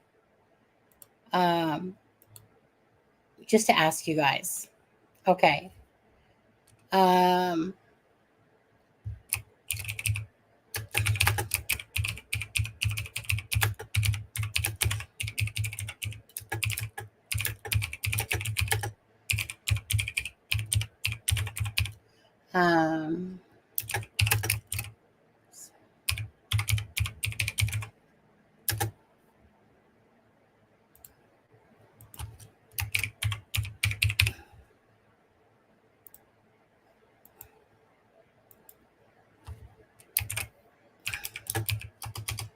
wait, one second.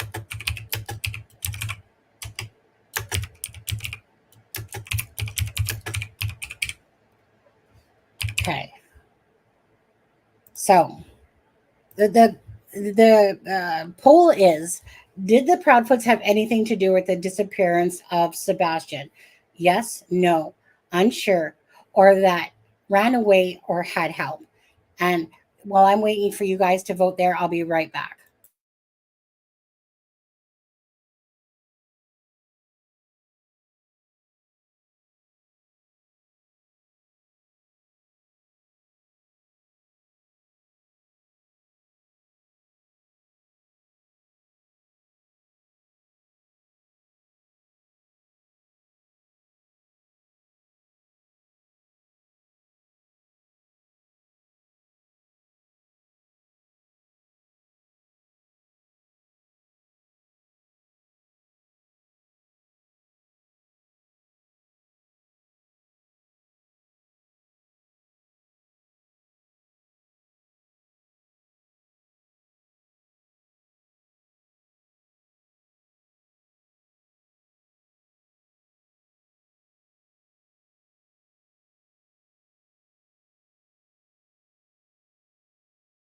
One more sec, guys.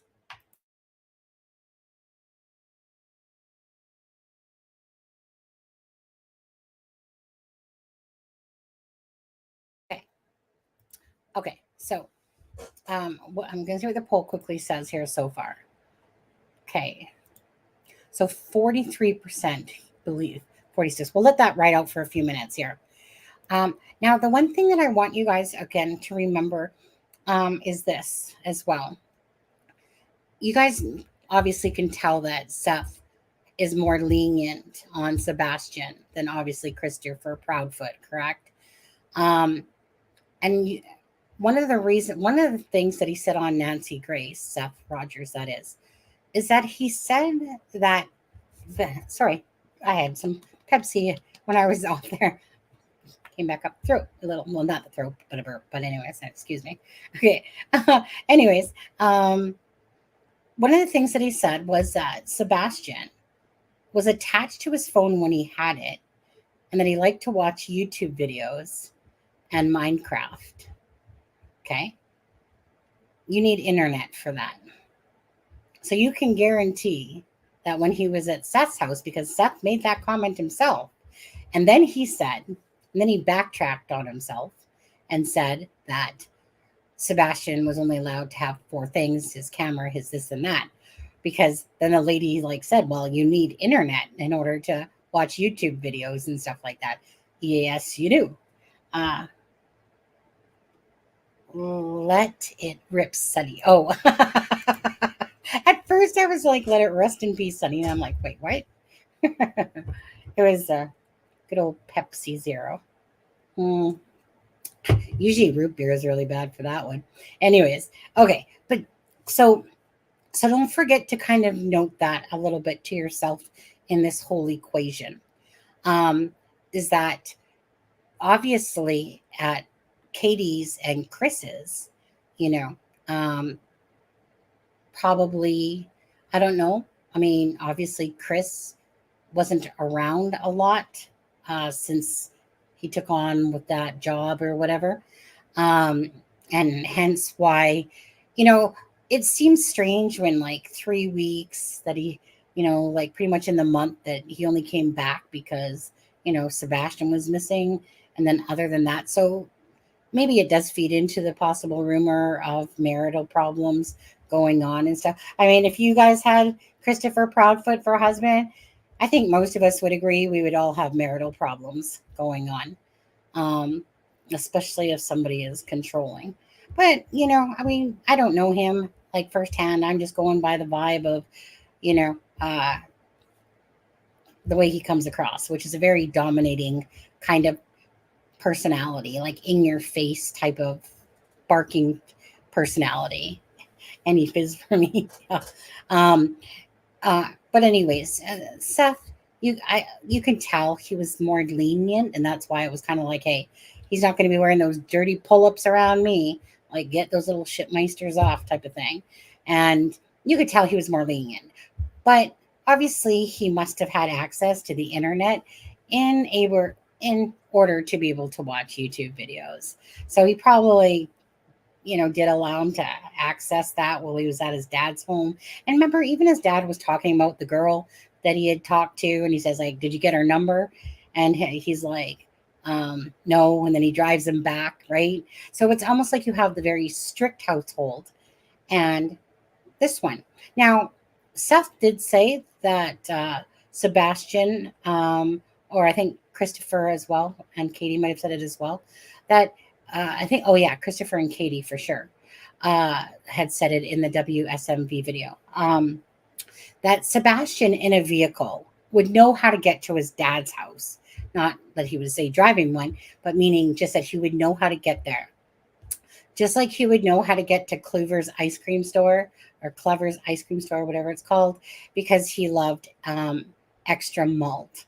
So meaning, like most people, if you drive a path a lot, you are familiar, even if you're like the passenger driver in a sense, you kind of know that you go here and here and go down that road for a while in order to get somewhere, especially since he was at his dad's house every other weekend and stuff like that, and his mom said that he knew how to get to Clover's because, again, people are habits of nature in a sense, and when you do something often enough, you kind of are like, yeah, I can get there blindfolded pretty much. You'd have to be a total musburger. His first 4 wives were certainly thought so. Yeah, but 5 wives, I know. Like I said, I feel like Christopher Proudfoot. I don't feel like. I feel like he's being genuine in certain ways when he talks, but when he's talking about Sebastian, I, I I don't feel this genuineness when he's talking about, like, yeah, he'll come back. Don't worry. Don't worry, Katie, he'll come back. The whole community is just going to surround him with love and hugs and stuff like that part. I feel like is keep telling us what we want to hear from you, Christopher, to make yourself sound like you and Sebastian had this good relationship and stuff like that. I don't think so. I think that Sebastian was scared of Christopher, and who knows what was going on. I have hope that Sebastian is still alive. I do. I do have hope because I feel like amongst everything that, what, did Katie somehow do something to her son the night before and miraculously, in that short period drive in the morning that she, somehow was like, oops, out of the trunk you go, Sebastian. Not feeling that vibe myself. Um, who knows though? Who knows? We see parents up there all the time preaching how much they want their child back, and yet they were every part of what happened to that child going missing. So it's hard to overlook that, right? Especially when we got nothing to go on of Sebastian leaving the actual house. But I do have hope that Sebastian, that some person that thinks that they're a do-gooder perhaps is helping to protect Sebastian from the, like I said, perhaps a teacher, perhaps somebody that knows of Sebastian's lifestyle that thinks that they're being a do-gooder. That's like my best case scenario, in a sense, to be hopeful for, that some do-gooder thinks that they're saving him from this torturous home life, at his home, and that they're helping and aid. I just feel like I don't get it, right? None of us get it because there's nothing to show that he left. But is there a likelihood he could have? Yeah. Because there's nothing to show he didn't either, and that it was dark.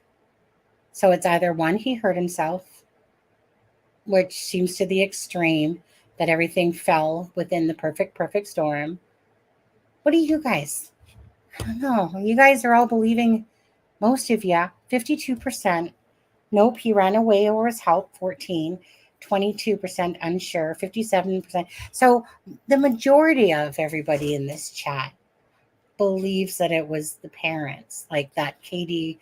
Well, I think it would have to be Katie. Well, I mean, I guess Christopher, if someone thought that they planned it together, I mean, it's not like it wouldn't be implausible that somebody puts their relationship before their child and gets rid of their child. We've seen that multiple times, in other cases where, the boyfriend or whatever didn't want anything to do with the children.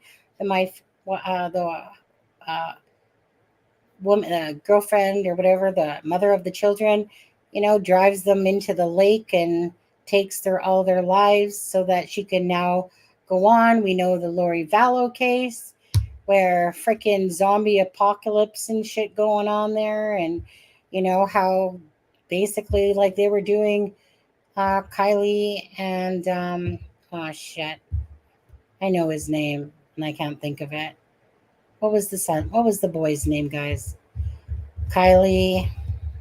I know his name all the time until I went to go say it.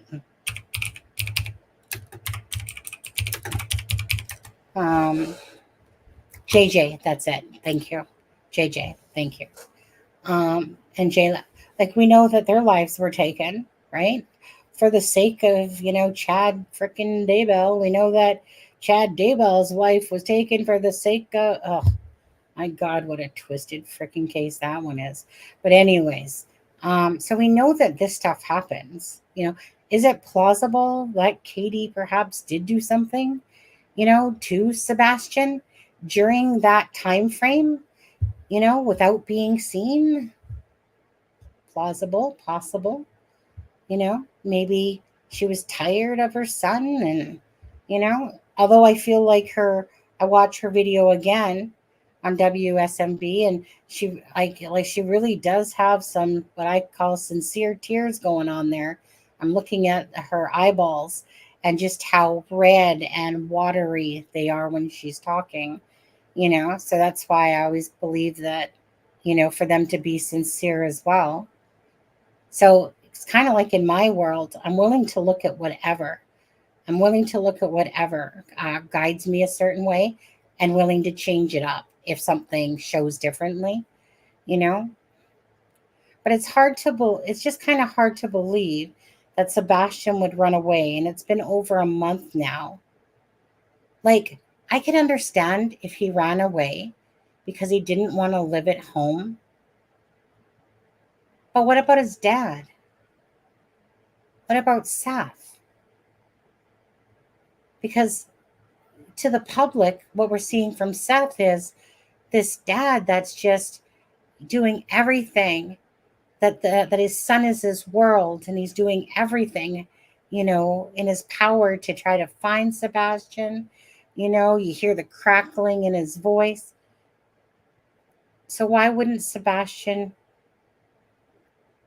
go to his dad's, if he ran away?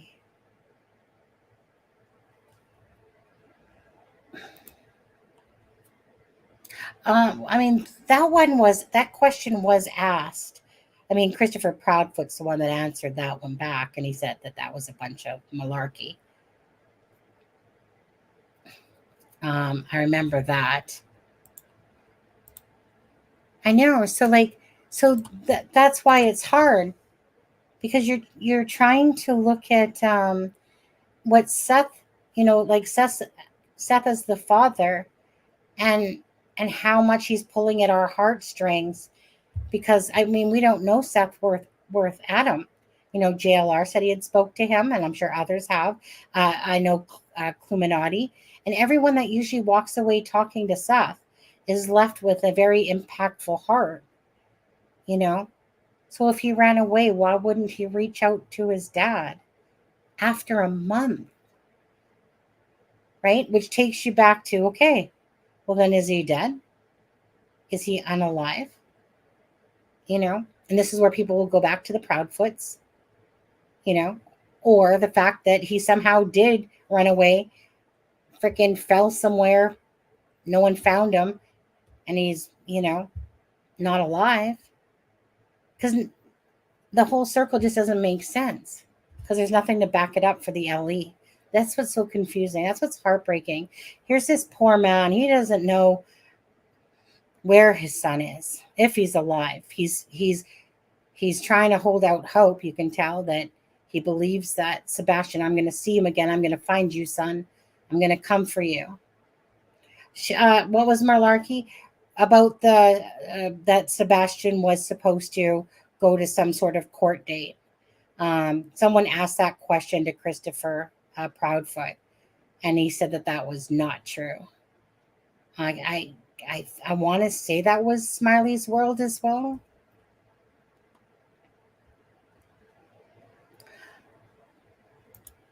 Well, that's just it. We don't know.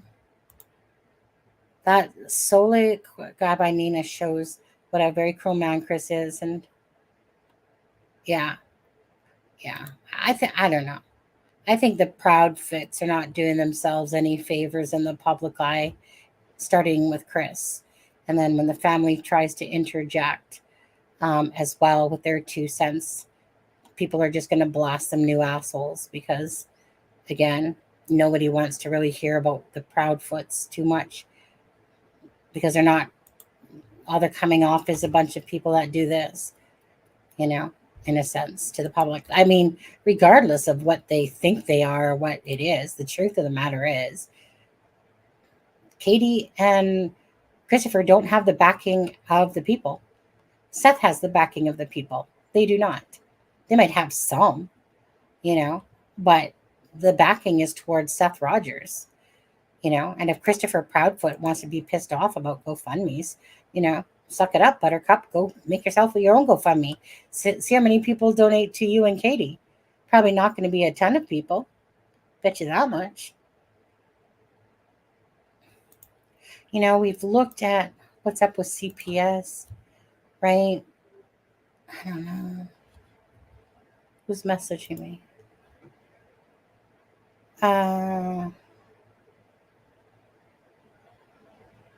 Okay, Bendis. It's just a very confusing case. It is, and we all just want to know that piece of the puzzle that comes out, of something, that dribble that says, okay, we have footage of him leaving the house, but we don't. Now, remember that just the other day they all spoke with TBI. You know what? Let's just watch this for a minute, guys. Let's just watch this one again for people that just to listen to it. Why don't I just go back over this? Which one is it? Not that one. Sorry. Got to find my tab that I'm on here. Seth. I'll find it. I only got so many tabs open. This one here. Let's just listen to this one again.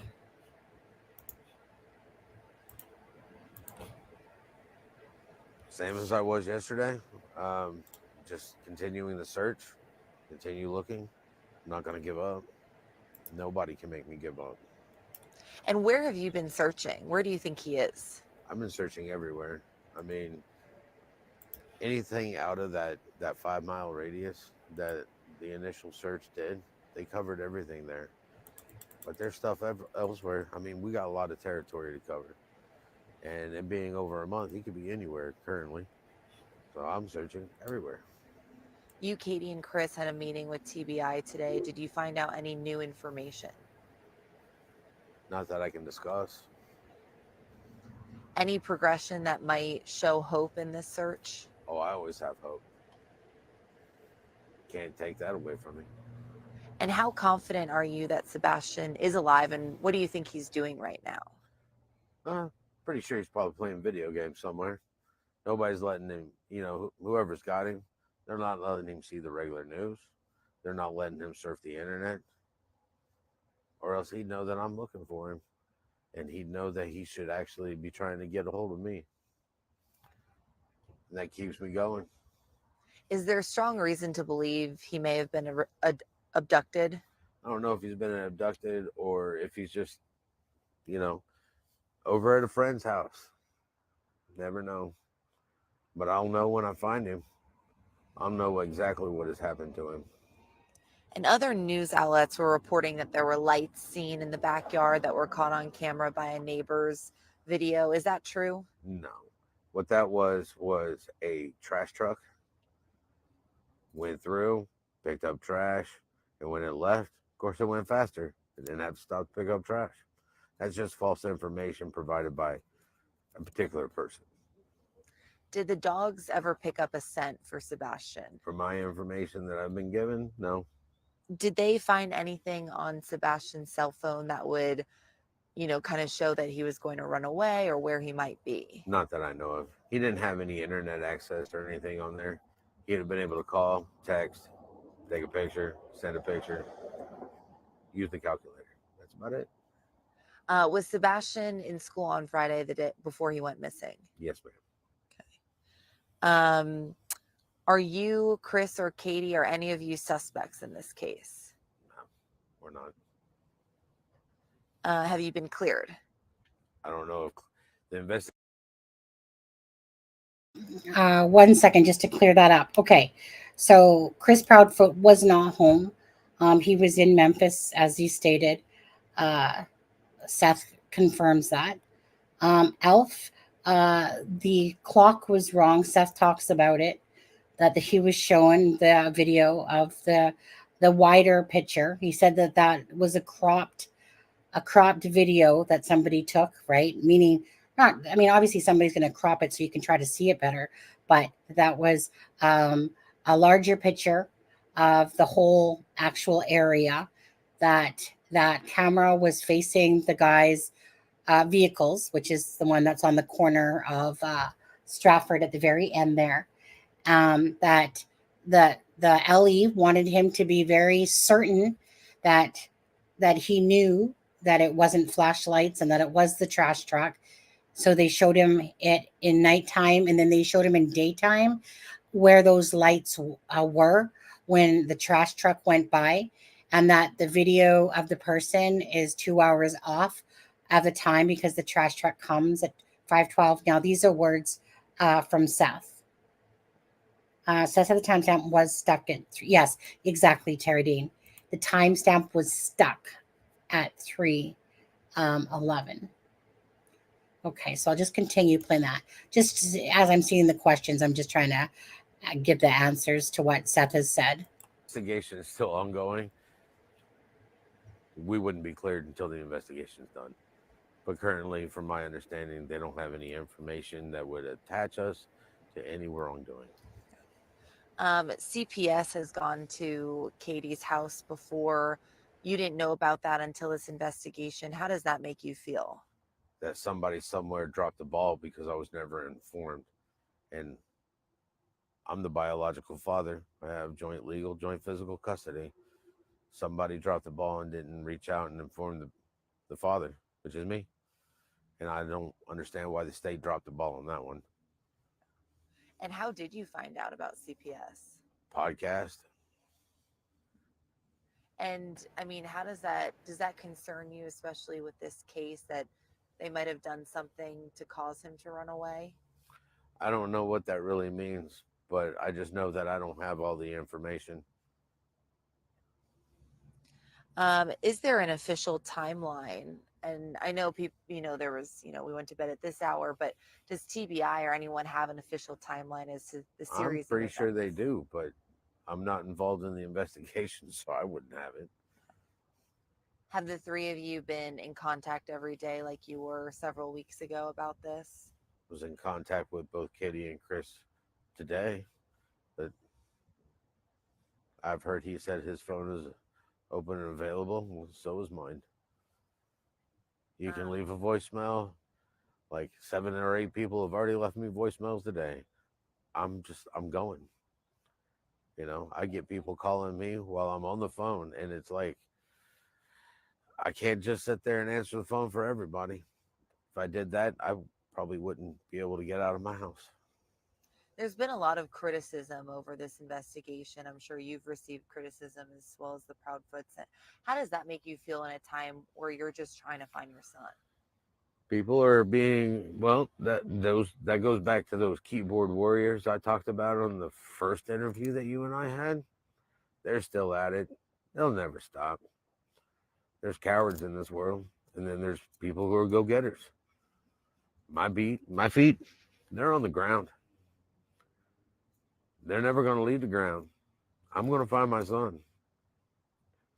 Period. And plans, today on moving forward, any more resources being used on this investigation, or anything you have to say about that? The United Cajun Navy is currently sitting down there right now at 90 Volunteer Drive in Hendersonville. 10:30. That's when volunteers need to show up. So don't forget that this video is from a few days ago. So apparently the United Cajun Navy pulled out, but then I believe it's actually that they didn't pull out fully, that they're literally just going to be doing searches and not letting people know where they are, is what I kind of heard Crime Sleuthen say, and I think others as well. So I'm not sure exactly what's fully going on there, but I think that they still are going to be active in with Sebastian. Yeah, he does feel so genuine. Now, I am curious. he's like, when Seth was asked, um, about them all going down to TBI, so he says he didn't see Christopher Proudfoot there. Not that he wasn't around, but that it was Katie and him, and basically they don't really speak to each other anyway. But anyways, so they were told some information, but nothing, he said, that he can share. So I'm curious what that is about, to be honest with you, because if they said that they were given some information, or that they went down there and were told things that he can't talk about, you know, um, you start looking for, okay, well, he's still searching for his son. So was he given information that that perhaps they know that Sebastian did disappear, and they're at a loss too, but they have something? That's what I'm curious about, because obviously if he was told the opposite or something, I don't know what information he was told, don't get me wrong, but obviously if it was something about that he wasn't alive, he wouldn't continue searching, obviously, right? So I wonder what that bit of information was that they were told, but they can't talk about. Okay. 10:30. Show up, have your ID, sign the paperwork, and they send people out in teams. When you show up, there ain't nobody there except for a couple people. That's because they've already sent teams out. They're just going to keep sending teams That's out correct, until yeah. we find my son. Have there been a lot of volunteers coming out to help find Sebastian? Today there was, and I want to thank everybody who did come out. We're seeing an increase, and we're going to continue to see an increase. I'd like the whole state of Tennessee to volunteer, and then we'll hit other states. And you're Sebastian's father. Tell me, what is Sebastian like? He's a unique child. All right. He can, I mean, it's really hard to describe my son. I mean, besides being unique, whether he's up to no good or he's up to good, he's just got that uniqueness about him. It's really hard to describe. If I'm not mistaken, I'm pretty sure in T Rev's interview, if you guys haven't watched that, go check out T Rev for Seth Rogers yesterday. But if I'm not mistaken, I believe he said that Sebastian was like basically got like 4 hours sleep. He was a pretty wired kid. I'm pretty sure that Seth had said that on T Rev. I mean, he's my mini me. If he has a goal, he's going to accomplish that goal. People at school, they liked him. All the kids are wanting to know when he's going to come back. They want to help and volunteer. Teachers are they're putting out prayers every day. Everybody, it's coming up. It's Easter. I'm hoping for an Easter miracle. I could definitely use it in my life right now. And why did they search the landfill? I have no idea. They didn't. Not part of the investigation. They're not going to tell me stuff. I am emotionally attached, as any parent should Thank be. you, Alf. And how often do you meet with TBI? If I call them all the time. Call, text, hey, any new news? They either let me know or they let me know. Thank you, Ben. Are you happy with the work that all these agencies have done, or do you think there needs to be more? There could probably always be more. We just got to figure out what more is necessary. Am I happy with them? I'm not unhappy. But you asked me that after my son's back, and it's going to be, I'm happy. All right. Because in law enforcement, it's always goal oriented. Go to work, put a smile on your face, get the job done. I know that they're putting their effort, 150% effort into this, and I appreciate that, and I'm hoping it will pay off with fruition. Do you think Katie and Chris are suspects? I have no idea. Hold on a sec. Sebastian's been missing for more than a month now. What keeps you getting up every morning, going out and searching for him? Being a dad. Okay, having hold on. perseverance, wanting him to come home. Okay, so just to quickly stop it right here, and thank you, Alf, for the super chat sticker, and thank you, Ben, for putting up T-Rev's the channel for that interview with Seth on it. Seth is just on the phone, of course, on this one. But so it's kind of interesting a little bit here because earlier on in the same interview, right, he's already saying that neither him nor the Proudfoots are suspects, like in the case, really. Like they're not being kind of looked at and stuff like that. And then she literally just asks him again, like, do you think that Katie and Proudfoot, like, or whatever she just said, had anything to do with the disappearance? And he's like basically like, are they suspects? And he's like, I don't know. And I'm just like, but hold on. In the same part of this video, you just finished saying that none of you guys are deemed as suspects, type of thing, or had anything that are deemed as having anything to do with the disappearance of Sebastian. Anyways, I'm not sure if you guys caught on to that. Let's just listen to that part again. Katie and Chris are suspects. I have no idea. Sebastian's been missing for more than a month now. What keeps you getting up every morning, going out and searching for him? Being a dad, having perseverance, wanting him to come home, wanting to watch him finish growing up. Do you wear this every day? Talk to me about this shirt. This right here is my own billboard to find my son. People notice people. People notice what people are wearing. So I am a walking handout. I have these in my car. How'd you select that photo? It's so cute. Because it's cute. It's got a smile. It's the last picture I took of him. Yeah. Okay. So let me come back off of that for a sec. We'll leave it at that picture. We'll leave it at that picture right there. Anyways, yeah, I mean, that is a nice picture. He looks all a little innocent there. Sebastian does, eh? It's just kind of like, it's almost like a not a quite a full smile, but a nice smile with these soft eyes looking at you. And yeah, Lisa, that's very scary. That's just it, honestly, right? Especially nowadays with everything going on, it's got to be very careful of your surroundings, or phone calls or this or that.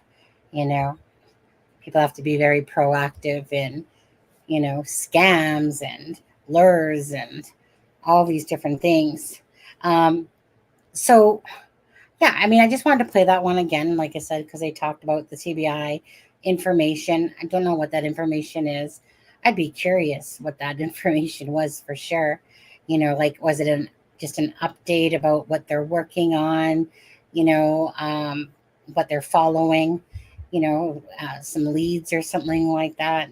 Obviously, if he could talk about it, he would. Seth is pretty an open person. You can tell he's just an open person in a different way than Christopher Proudfoot, for sure. I mean, I get it. This is his son, again, you can't help but feel for this dude, seriously.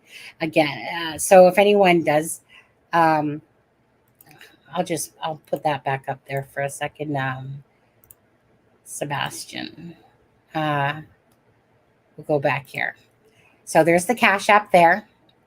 So if anyone wants to help out Seth in his search and quest to help find his son Sebastian, and you want to do it monetarily wise, because perhaps you don't even live close to the area, and you can't aid in putting out flyers or searching, perhaps monetarily, that you can offer up something through the Cash App, which is the TMB Fleming. We don't have Cash App in Canada ourselves, but As well, there's the GoFundMe. Let me just actually stop and let's go to that GoFundMe as well. Okay, so if you guys can see this here, finding Sebastian Rogers. So let me just hit refresh because I know it's gone a little bit higher. So right now, 102 people just donated. So it's at 469 donations. Oh, 69. Okay. $19,100 so far. It says, hello, my name is Sarah Swank. I am the aunt to Sebastian Wayne Drake Rogers and the sister of Seth Rogers. As many of you know, my nephew Sebastian has been missing since the early hours of the morning, February 26 on Monday. Since Monday morning, my brother has been out of work as he continues this heartbreaking journey to find his son. With that said, I would like to reach out to see if we can pull together to help a little financially. Unfortunately, the bills do not go away in a situation like this. Any little bit would help take the stress off of him. I would like to thank you in advance for your donations, to say to your prayers and continued search and fight to bring Sebastian home safely. So again, if people are able to help out, in some way for Seth, I mean, you got to give it to the guy, like he's like going to the ends of the earth for his child, just like you would think a parent would, right? I know that we're not feeling that from the side of Katie and Christopher Proudfoot. Apparently, he.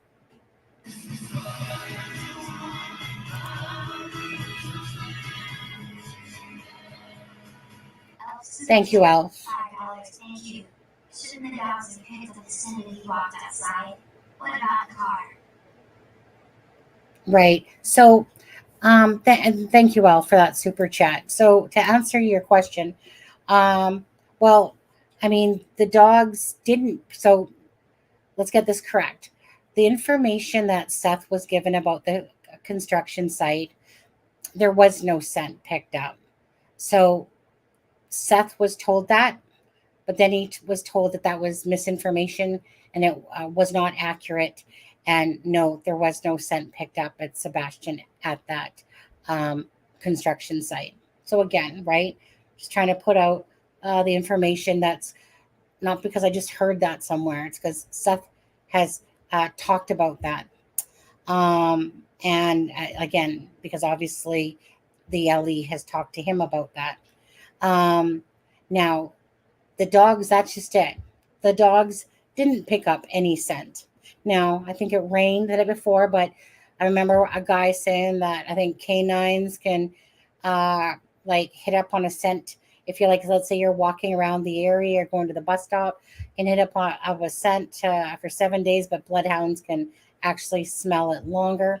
Either way, the dogs never seem to go off of the property. Okay.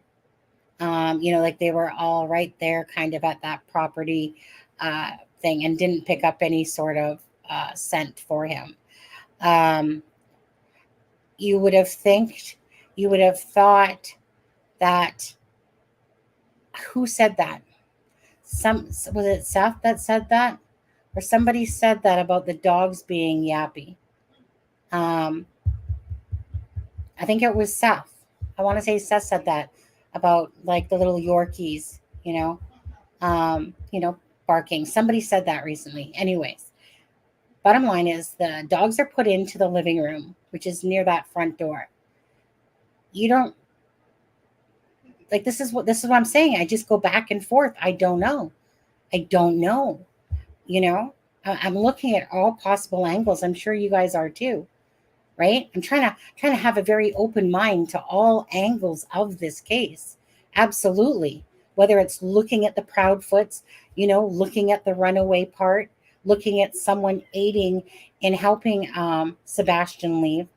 I always like to look at everything, right? And then see what's making sense and not. Does it make sense at nighttime that Sebastian is sneaking out of the house and these dogs that are in that room, if I'm not mistaken, you guys correct me if I'm wrong, the dogs were said to have been put up, but they were like in the living room, right? Near that back window there, like in a cage. That's correct, right? At that back door thing in a cage, I believe. No, unfortunately, I can't. I am gonna have to go because my husband's gonna need to go to bed. Um, I did watch it though, the Pascal one, but that's just too long, and I just don't have time tonight. Um, I mean, there's definitely things I would have liked to have if I had the time to go back to certain spots because I do like to do that. But every time I turn around, Seth is on a different podcast or whatever. It's not like I haven't reached out to him, but I don't think I had his right number. And right now, I just honestly I can't really plan much because of my work day and my new job and different stuff like that.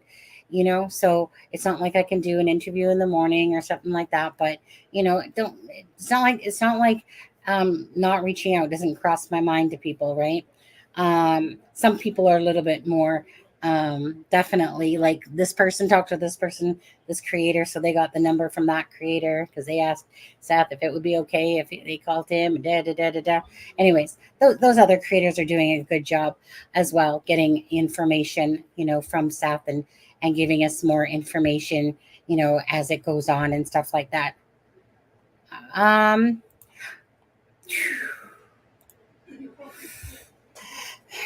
I'm trying to remember what was said about the back door. I know that they said that he wouldn't have gone out the back door because I'm pretty sure, let's just even say it was unlocked because he would have been seen on camera if he went out the back door, and because the door is really squeaky. Um, when it opens, that you would know if he was going out there, which would make the dogs bark, right? But going out the front door, you would think that you know what it is that at the time I know all the information, but then after a while with the different interviews, it starts becoming mush. It's like, okay, I heard this here, I know I heard that, and so I know exactly. I'm just trying to now place where I heard them talking about the the door. Was it when they were talking about the doors? Was it on Nancy Grace? I can't remember now. See, there's just too many things.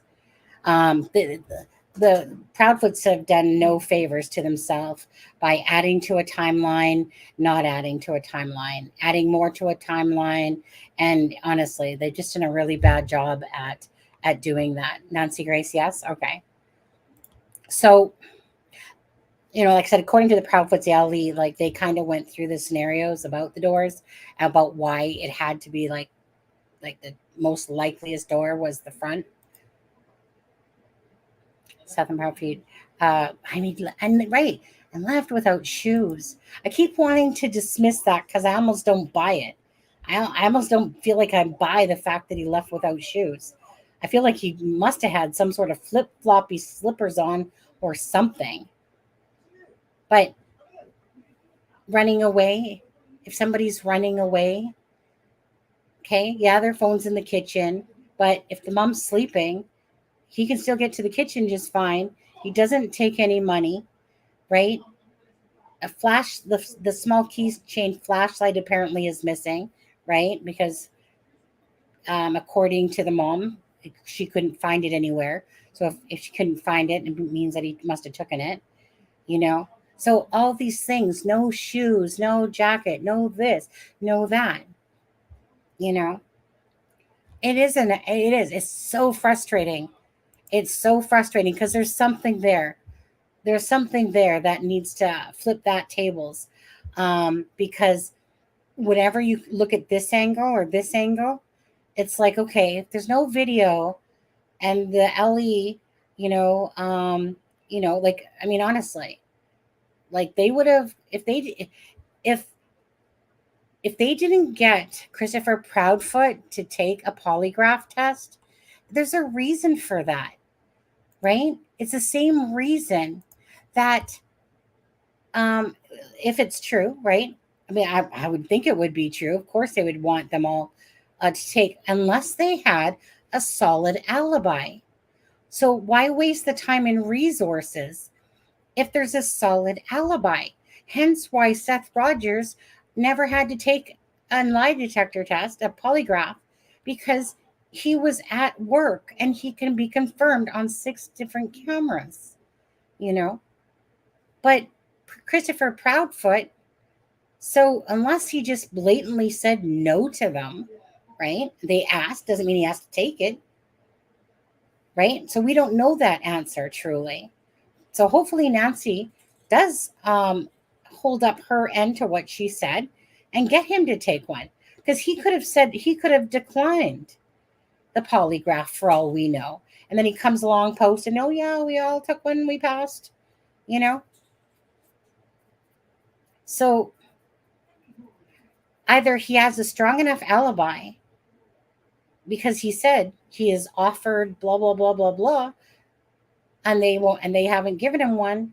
So either he has a strong enough alibi or he refused to take that lie detector test, you know. But we know that Christopher Proudfoot likes to tell the truth when he wants to, and likes to embellish it when he wants to as well, and likes to tell the truth. So you got to pick out sometimes where, like, it's like the person that cried wolf. Well, if you're not going to tell us the truth right from the get-go, and the Proudfoots are going to come out with these storylines that don't have information, then have this information. Like, I mean, how many times did they talk about the flashlight? The only time I recall talking about the flashlight once for sure. And I don't know that they ever really brought it up again. And if they did, it would maybe be twice. Mm-hmm. If they do a presser on Tuesday, it will be very interesting. If they do, or are they supposed to do one? Are they supposed to do one? Or are you just saying if they do?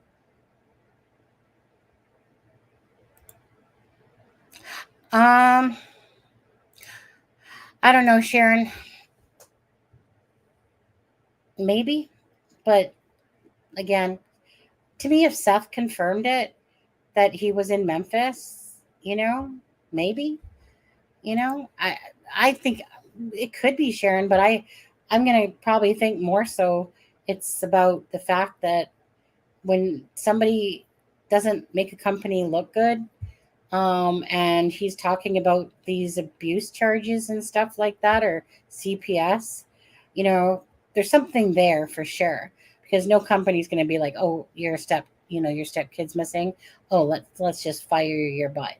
You know, let's just let you go. So he must have had some explaining to do of something, because remember when he was asked on Nancy Grace, he's like, that he was working at this job, was working, and then she asked him about that, and he said, well, it's still kind of up in the air, but yet on Smiley World, he said it was all sorted out. But then on Nancy Grace, he said it was still like up in the air. And then towards the end of the interview, he's like, well, because I'm here for work. So wait, what are we supposed to believe, Christopher? You said that you were working on this thing, that you almost got fired from your job, you said on Smiley's World. Then all of a sudden, but you said that, you know, everything was okay now. And then all of a sudden, you and Katie go up to Memphis and you say that you were working on this job and that you're still uncertain about the job. And then you say that you're there for the job. You guys all know that that's exactly what he said that many times, right? Oh, okay. Okay. Well, I certainly hate that, but work has to come before this stuff. That's sad, but I mean, I'd like to know if there's an update, a presser or something. Give us anything. Maybe it would be like Madeline Soto, where it's a whole lot of nothing presser. Hear about what the police would say about their interview contents. You know, and according to Chris, right? He's saying like the LE are like, oh yeah, on social media, you guys are top notch, doing good.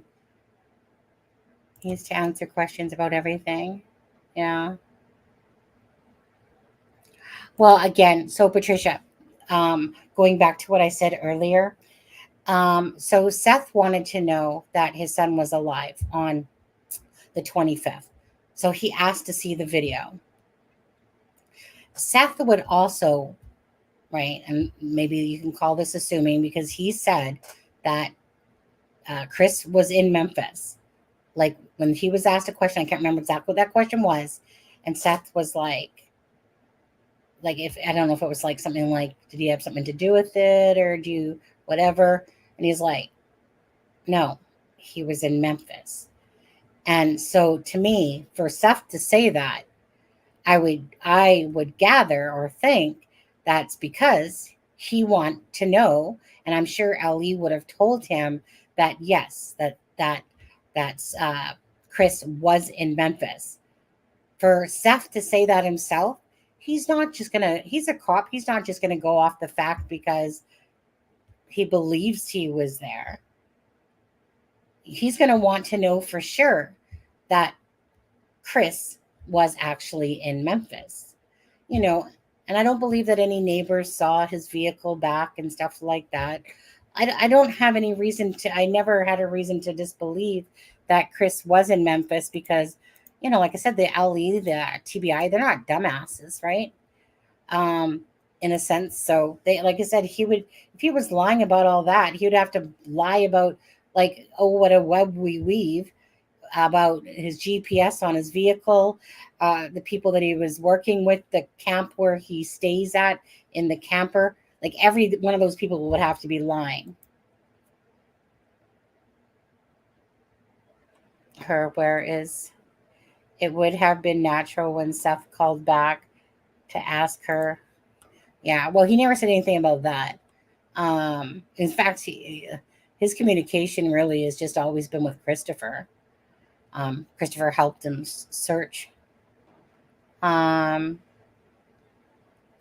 so to me, if Seth is telling people that he was in Memphis, I'm going to believe Seth way more than I'm going to believe Christopher Proudfoot, you know.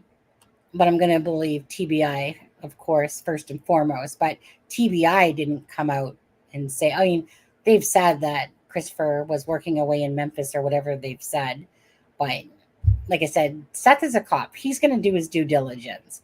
He's nobody's fool, you know. So for him to say that Christopher was in Memphis, I would take that as there's my stamp of approval. Thanks, Seth. Yes, he did a three-way call. Christopher did. And yeah, there's something about an Uber vehicle at some time in the morning. Maybe this Uber vehicle had something to do with, like, who knows? Did they get a license plate off of it to know it was an Uber? I don't know. I mean, they would have seen the interaction. I would, like, meaning this is information the police would have seen. I don't know. I just feel like if Sebastian Rogers left that home, it's because somebody aided him, that somebody helped him to aid him in leaving his home. Thank you, Jones' mom. Okay. I don't know. I heard Trevor Time talking about some sort of vehicle that he had exclusive information, but honestly, I didn't listen to that whole live. I just was only vaguely caught a part of it. So if it's debunked, I didn't put it in here. Like I didn't put it in my timeline, stuff like that. Hi, Frank.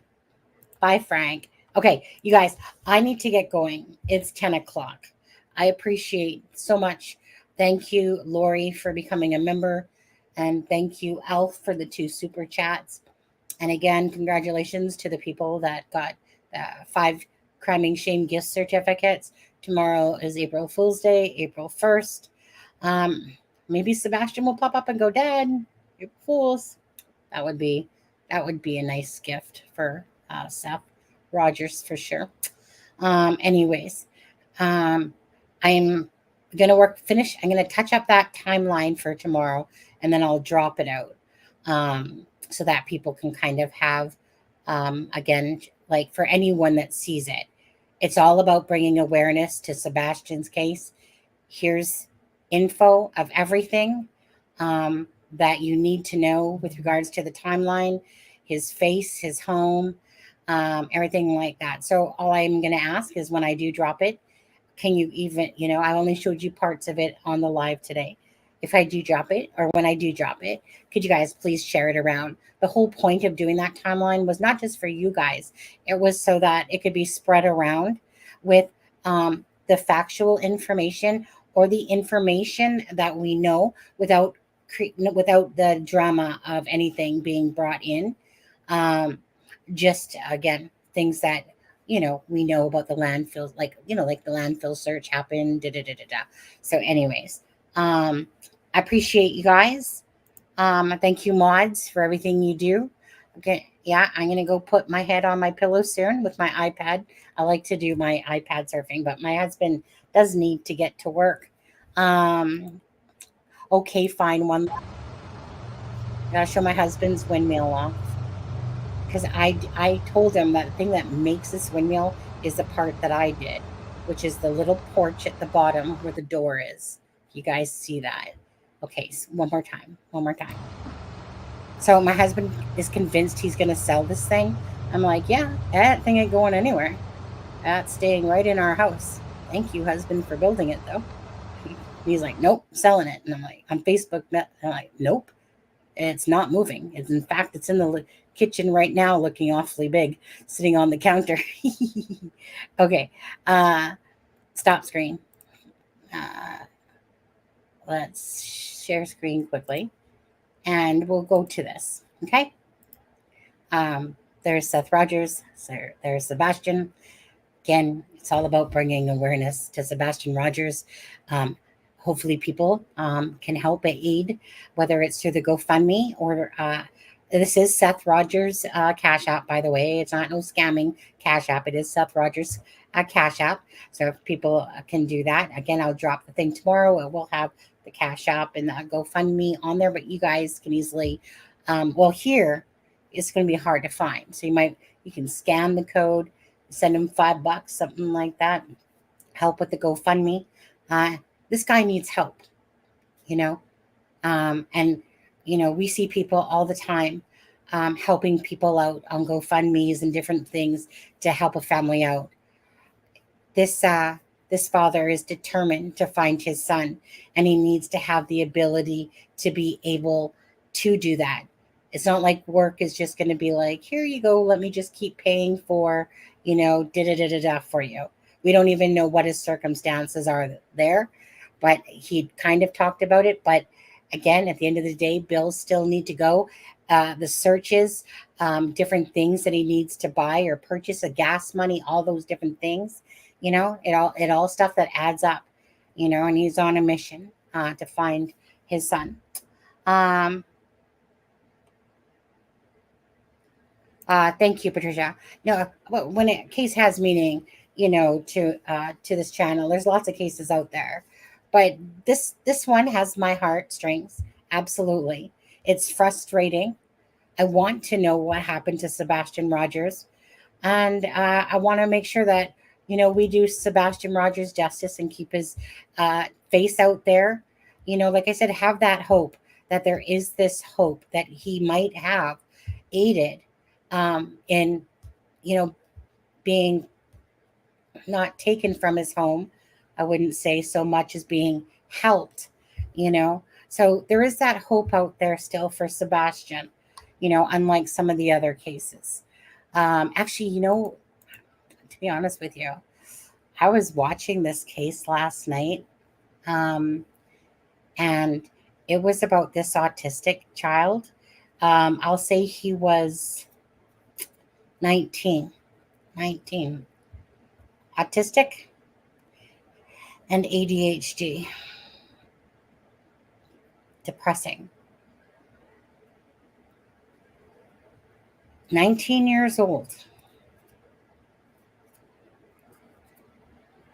And he took a homeless man's life because he was having thoughts, very dark thoughts, about what it would be like to take off somebody's limbs. And he was proud of himself as he was telling. Anyways, like I was just sitting there, like nothing to do with Sebastian, but for the fact that this case I was watching on EMU, I think it's called the EMU channel. He was a high functioning autistic 19-year-old that had, I think, ADHD. Crazy story. And I was just like, I couldn't help but think of, Sebastian, not because of that story per se, but just because of the autism. And I don't know what part of that all played into that case I was watching, but it was crazy. But he took a lot of pride in what he accomplished. He's like, the police are like, do you know why we're here? And he's like, oh, because you found a head and arms in my bedroom. I saw that. Did you see that, Robin? Yeah, crazy. EMU crew. Okay, guys. Well, to the Proudfoots and to Seth Rogers, to the family members of both sides, for anyone that truly cares about Sebastian Rogers, truly, genuinely, prayers to you and your family members, and prayers that Sebastian will be found alive, because that hope is still out there. Thank you guys for following the case, caring about the case as well, and doing our part in anything we can do when cases do come along. Anyways, appreciate you guys. Again, thank you for the super chats. Thank you for joining me tonight. Happy Easter to you guys.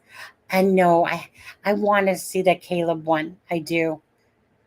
But just with my new job, I just don't have time, honestly. Yeah, his is a kind of a crazy story itself, Just at the moment, I just need to find my balance because, here I wasn't working, right? So when you're working, then, obviously you have to get up at earlier in the morning, get ready for work, get to work, get home from work, eat dinner. By that time, you're pretty much exhausted, especially when you're just first, until you get your routine down pat and stuff like that. So it's going to be a minute before I have some sort of routine. But yes, I'm very interested in that Caleb one as well. I see that one's really amping up with people covering it as well. Anyways, you guys, say, oh yes, Miss Dog Lover. But I hope, yes, Miss Dog Lover, and to Tara, sorry to hear about your dad.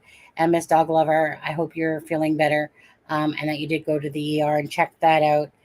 Anyways, you guys, appreciate you. I'll drop that video tomorrow with the timeline. Again, I just ask if you could just share it, for the information. Okay, guys, so you guys take care. Thank you, Ben. Thank you, guys. Bye, Robin. Bye, Fuzza. Bye, Sherry. Bye, Diana. Bye, Sharon Parker. Good. I feel like good night, Jim Bob. Good night, Sue Ellen, Mary Ellen, or whatever it was. Bye, Elf. You guys take care. Have a good one. All right. I got to find the extra. There we go. Bye, guys. A Norfolk night, the world is cold. We stand surrounded, we are not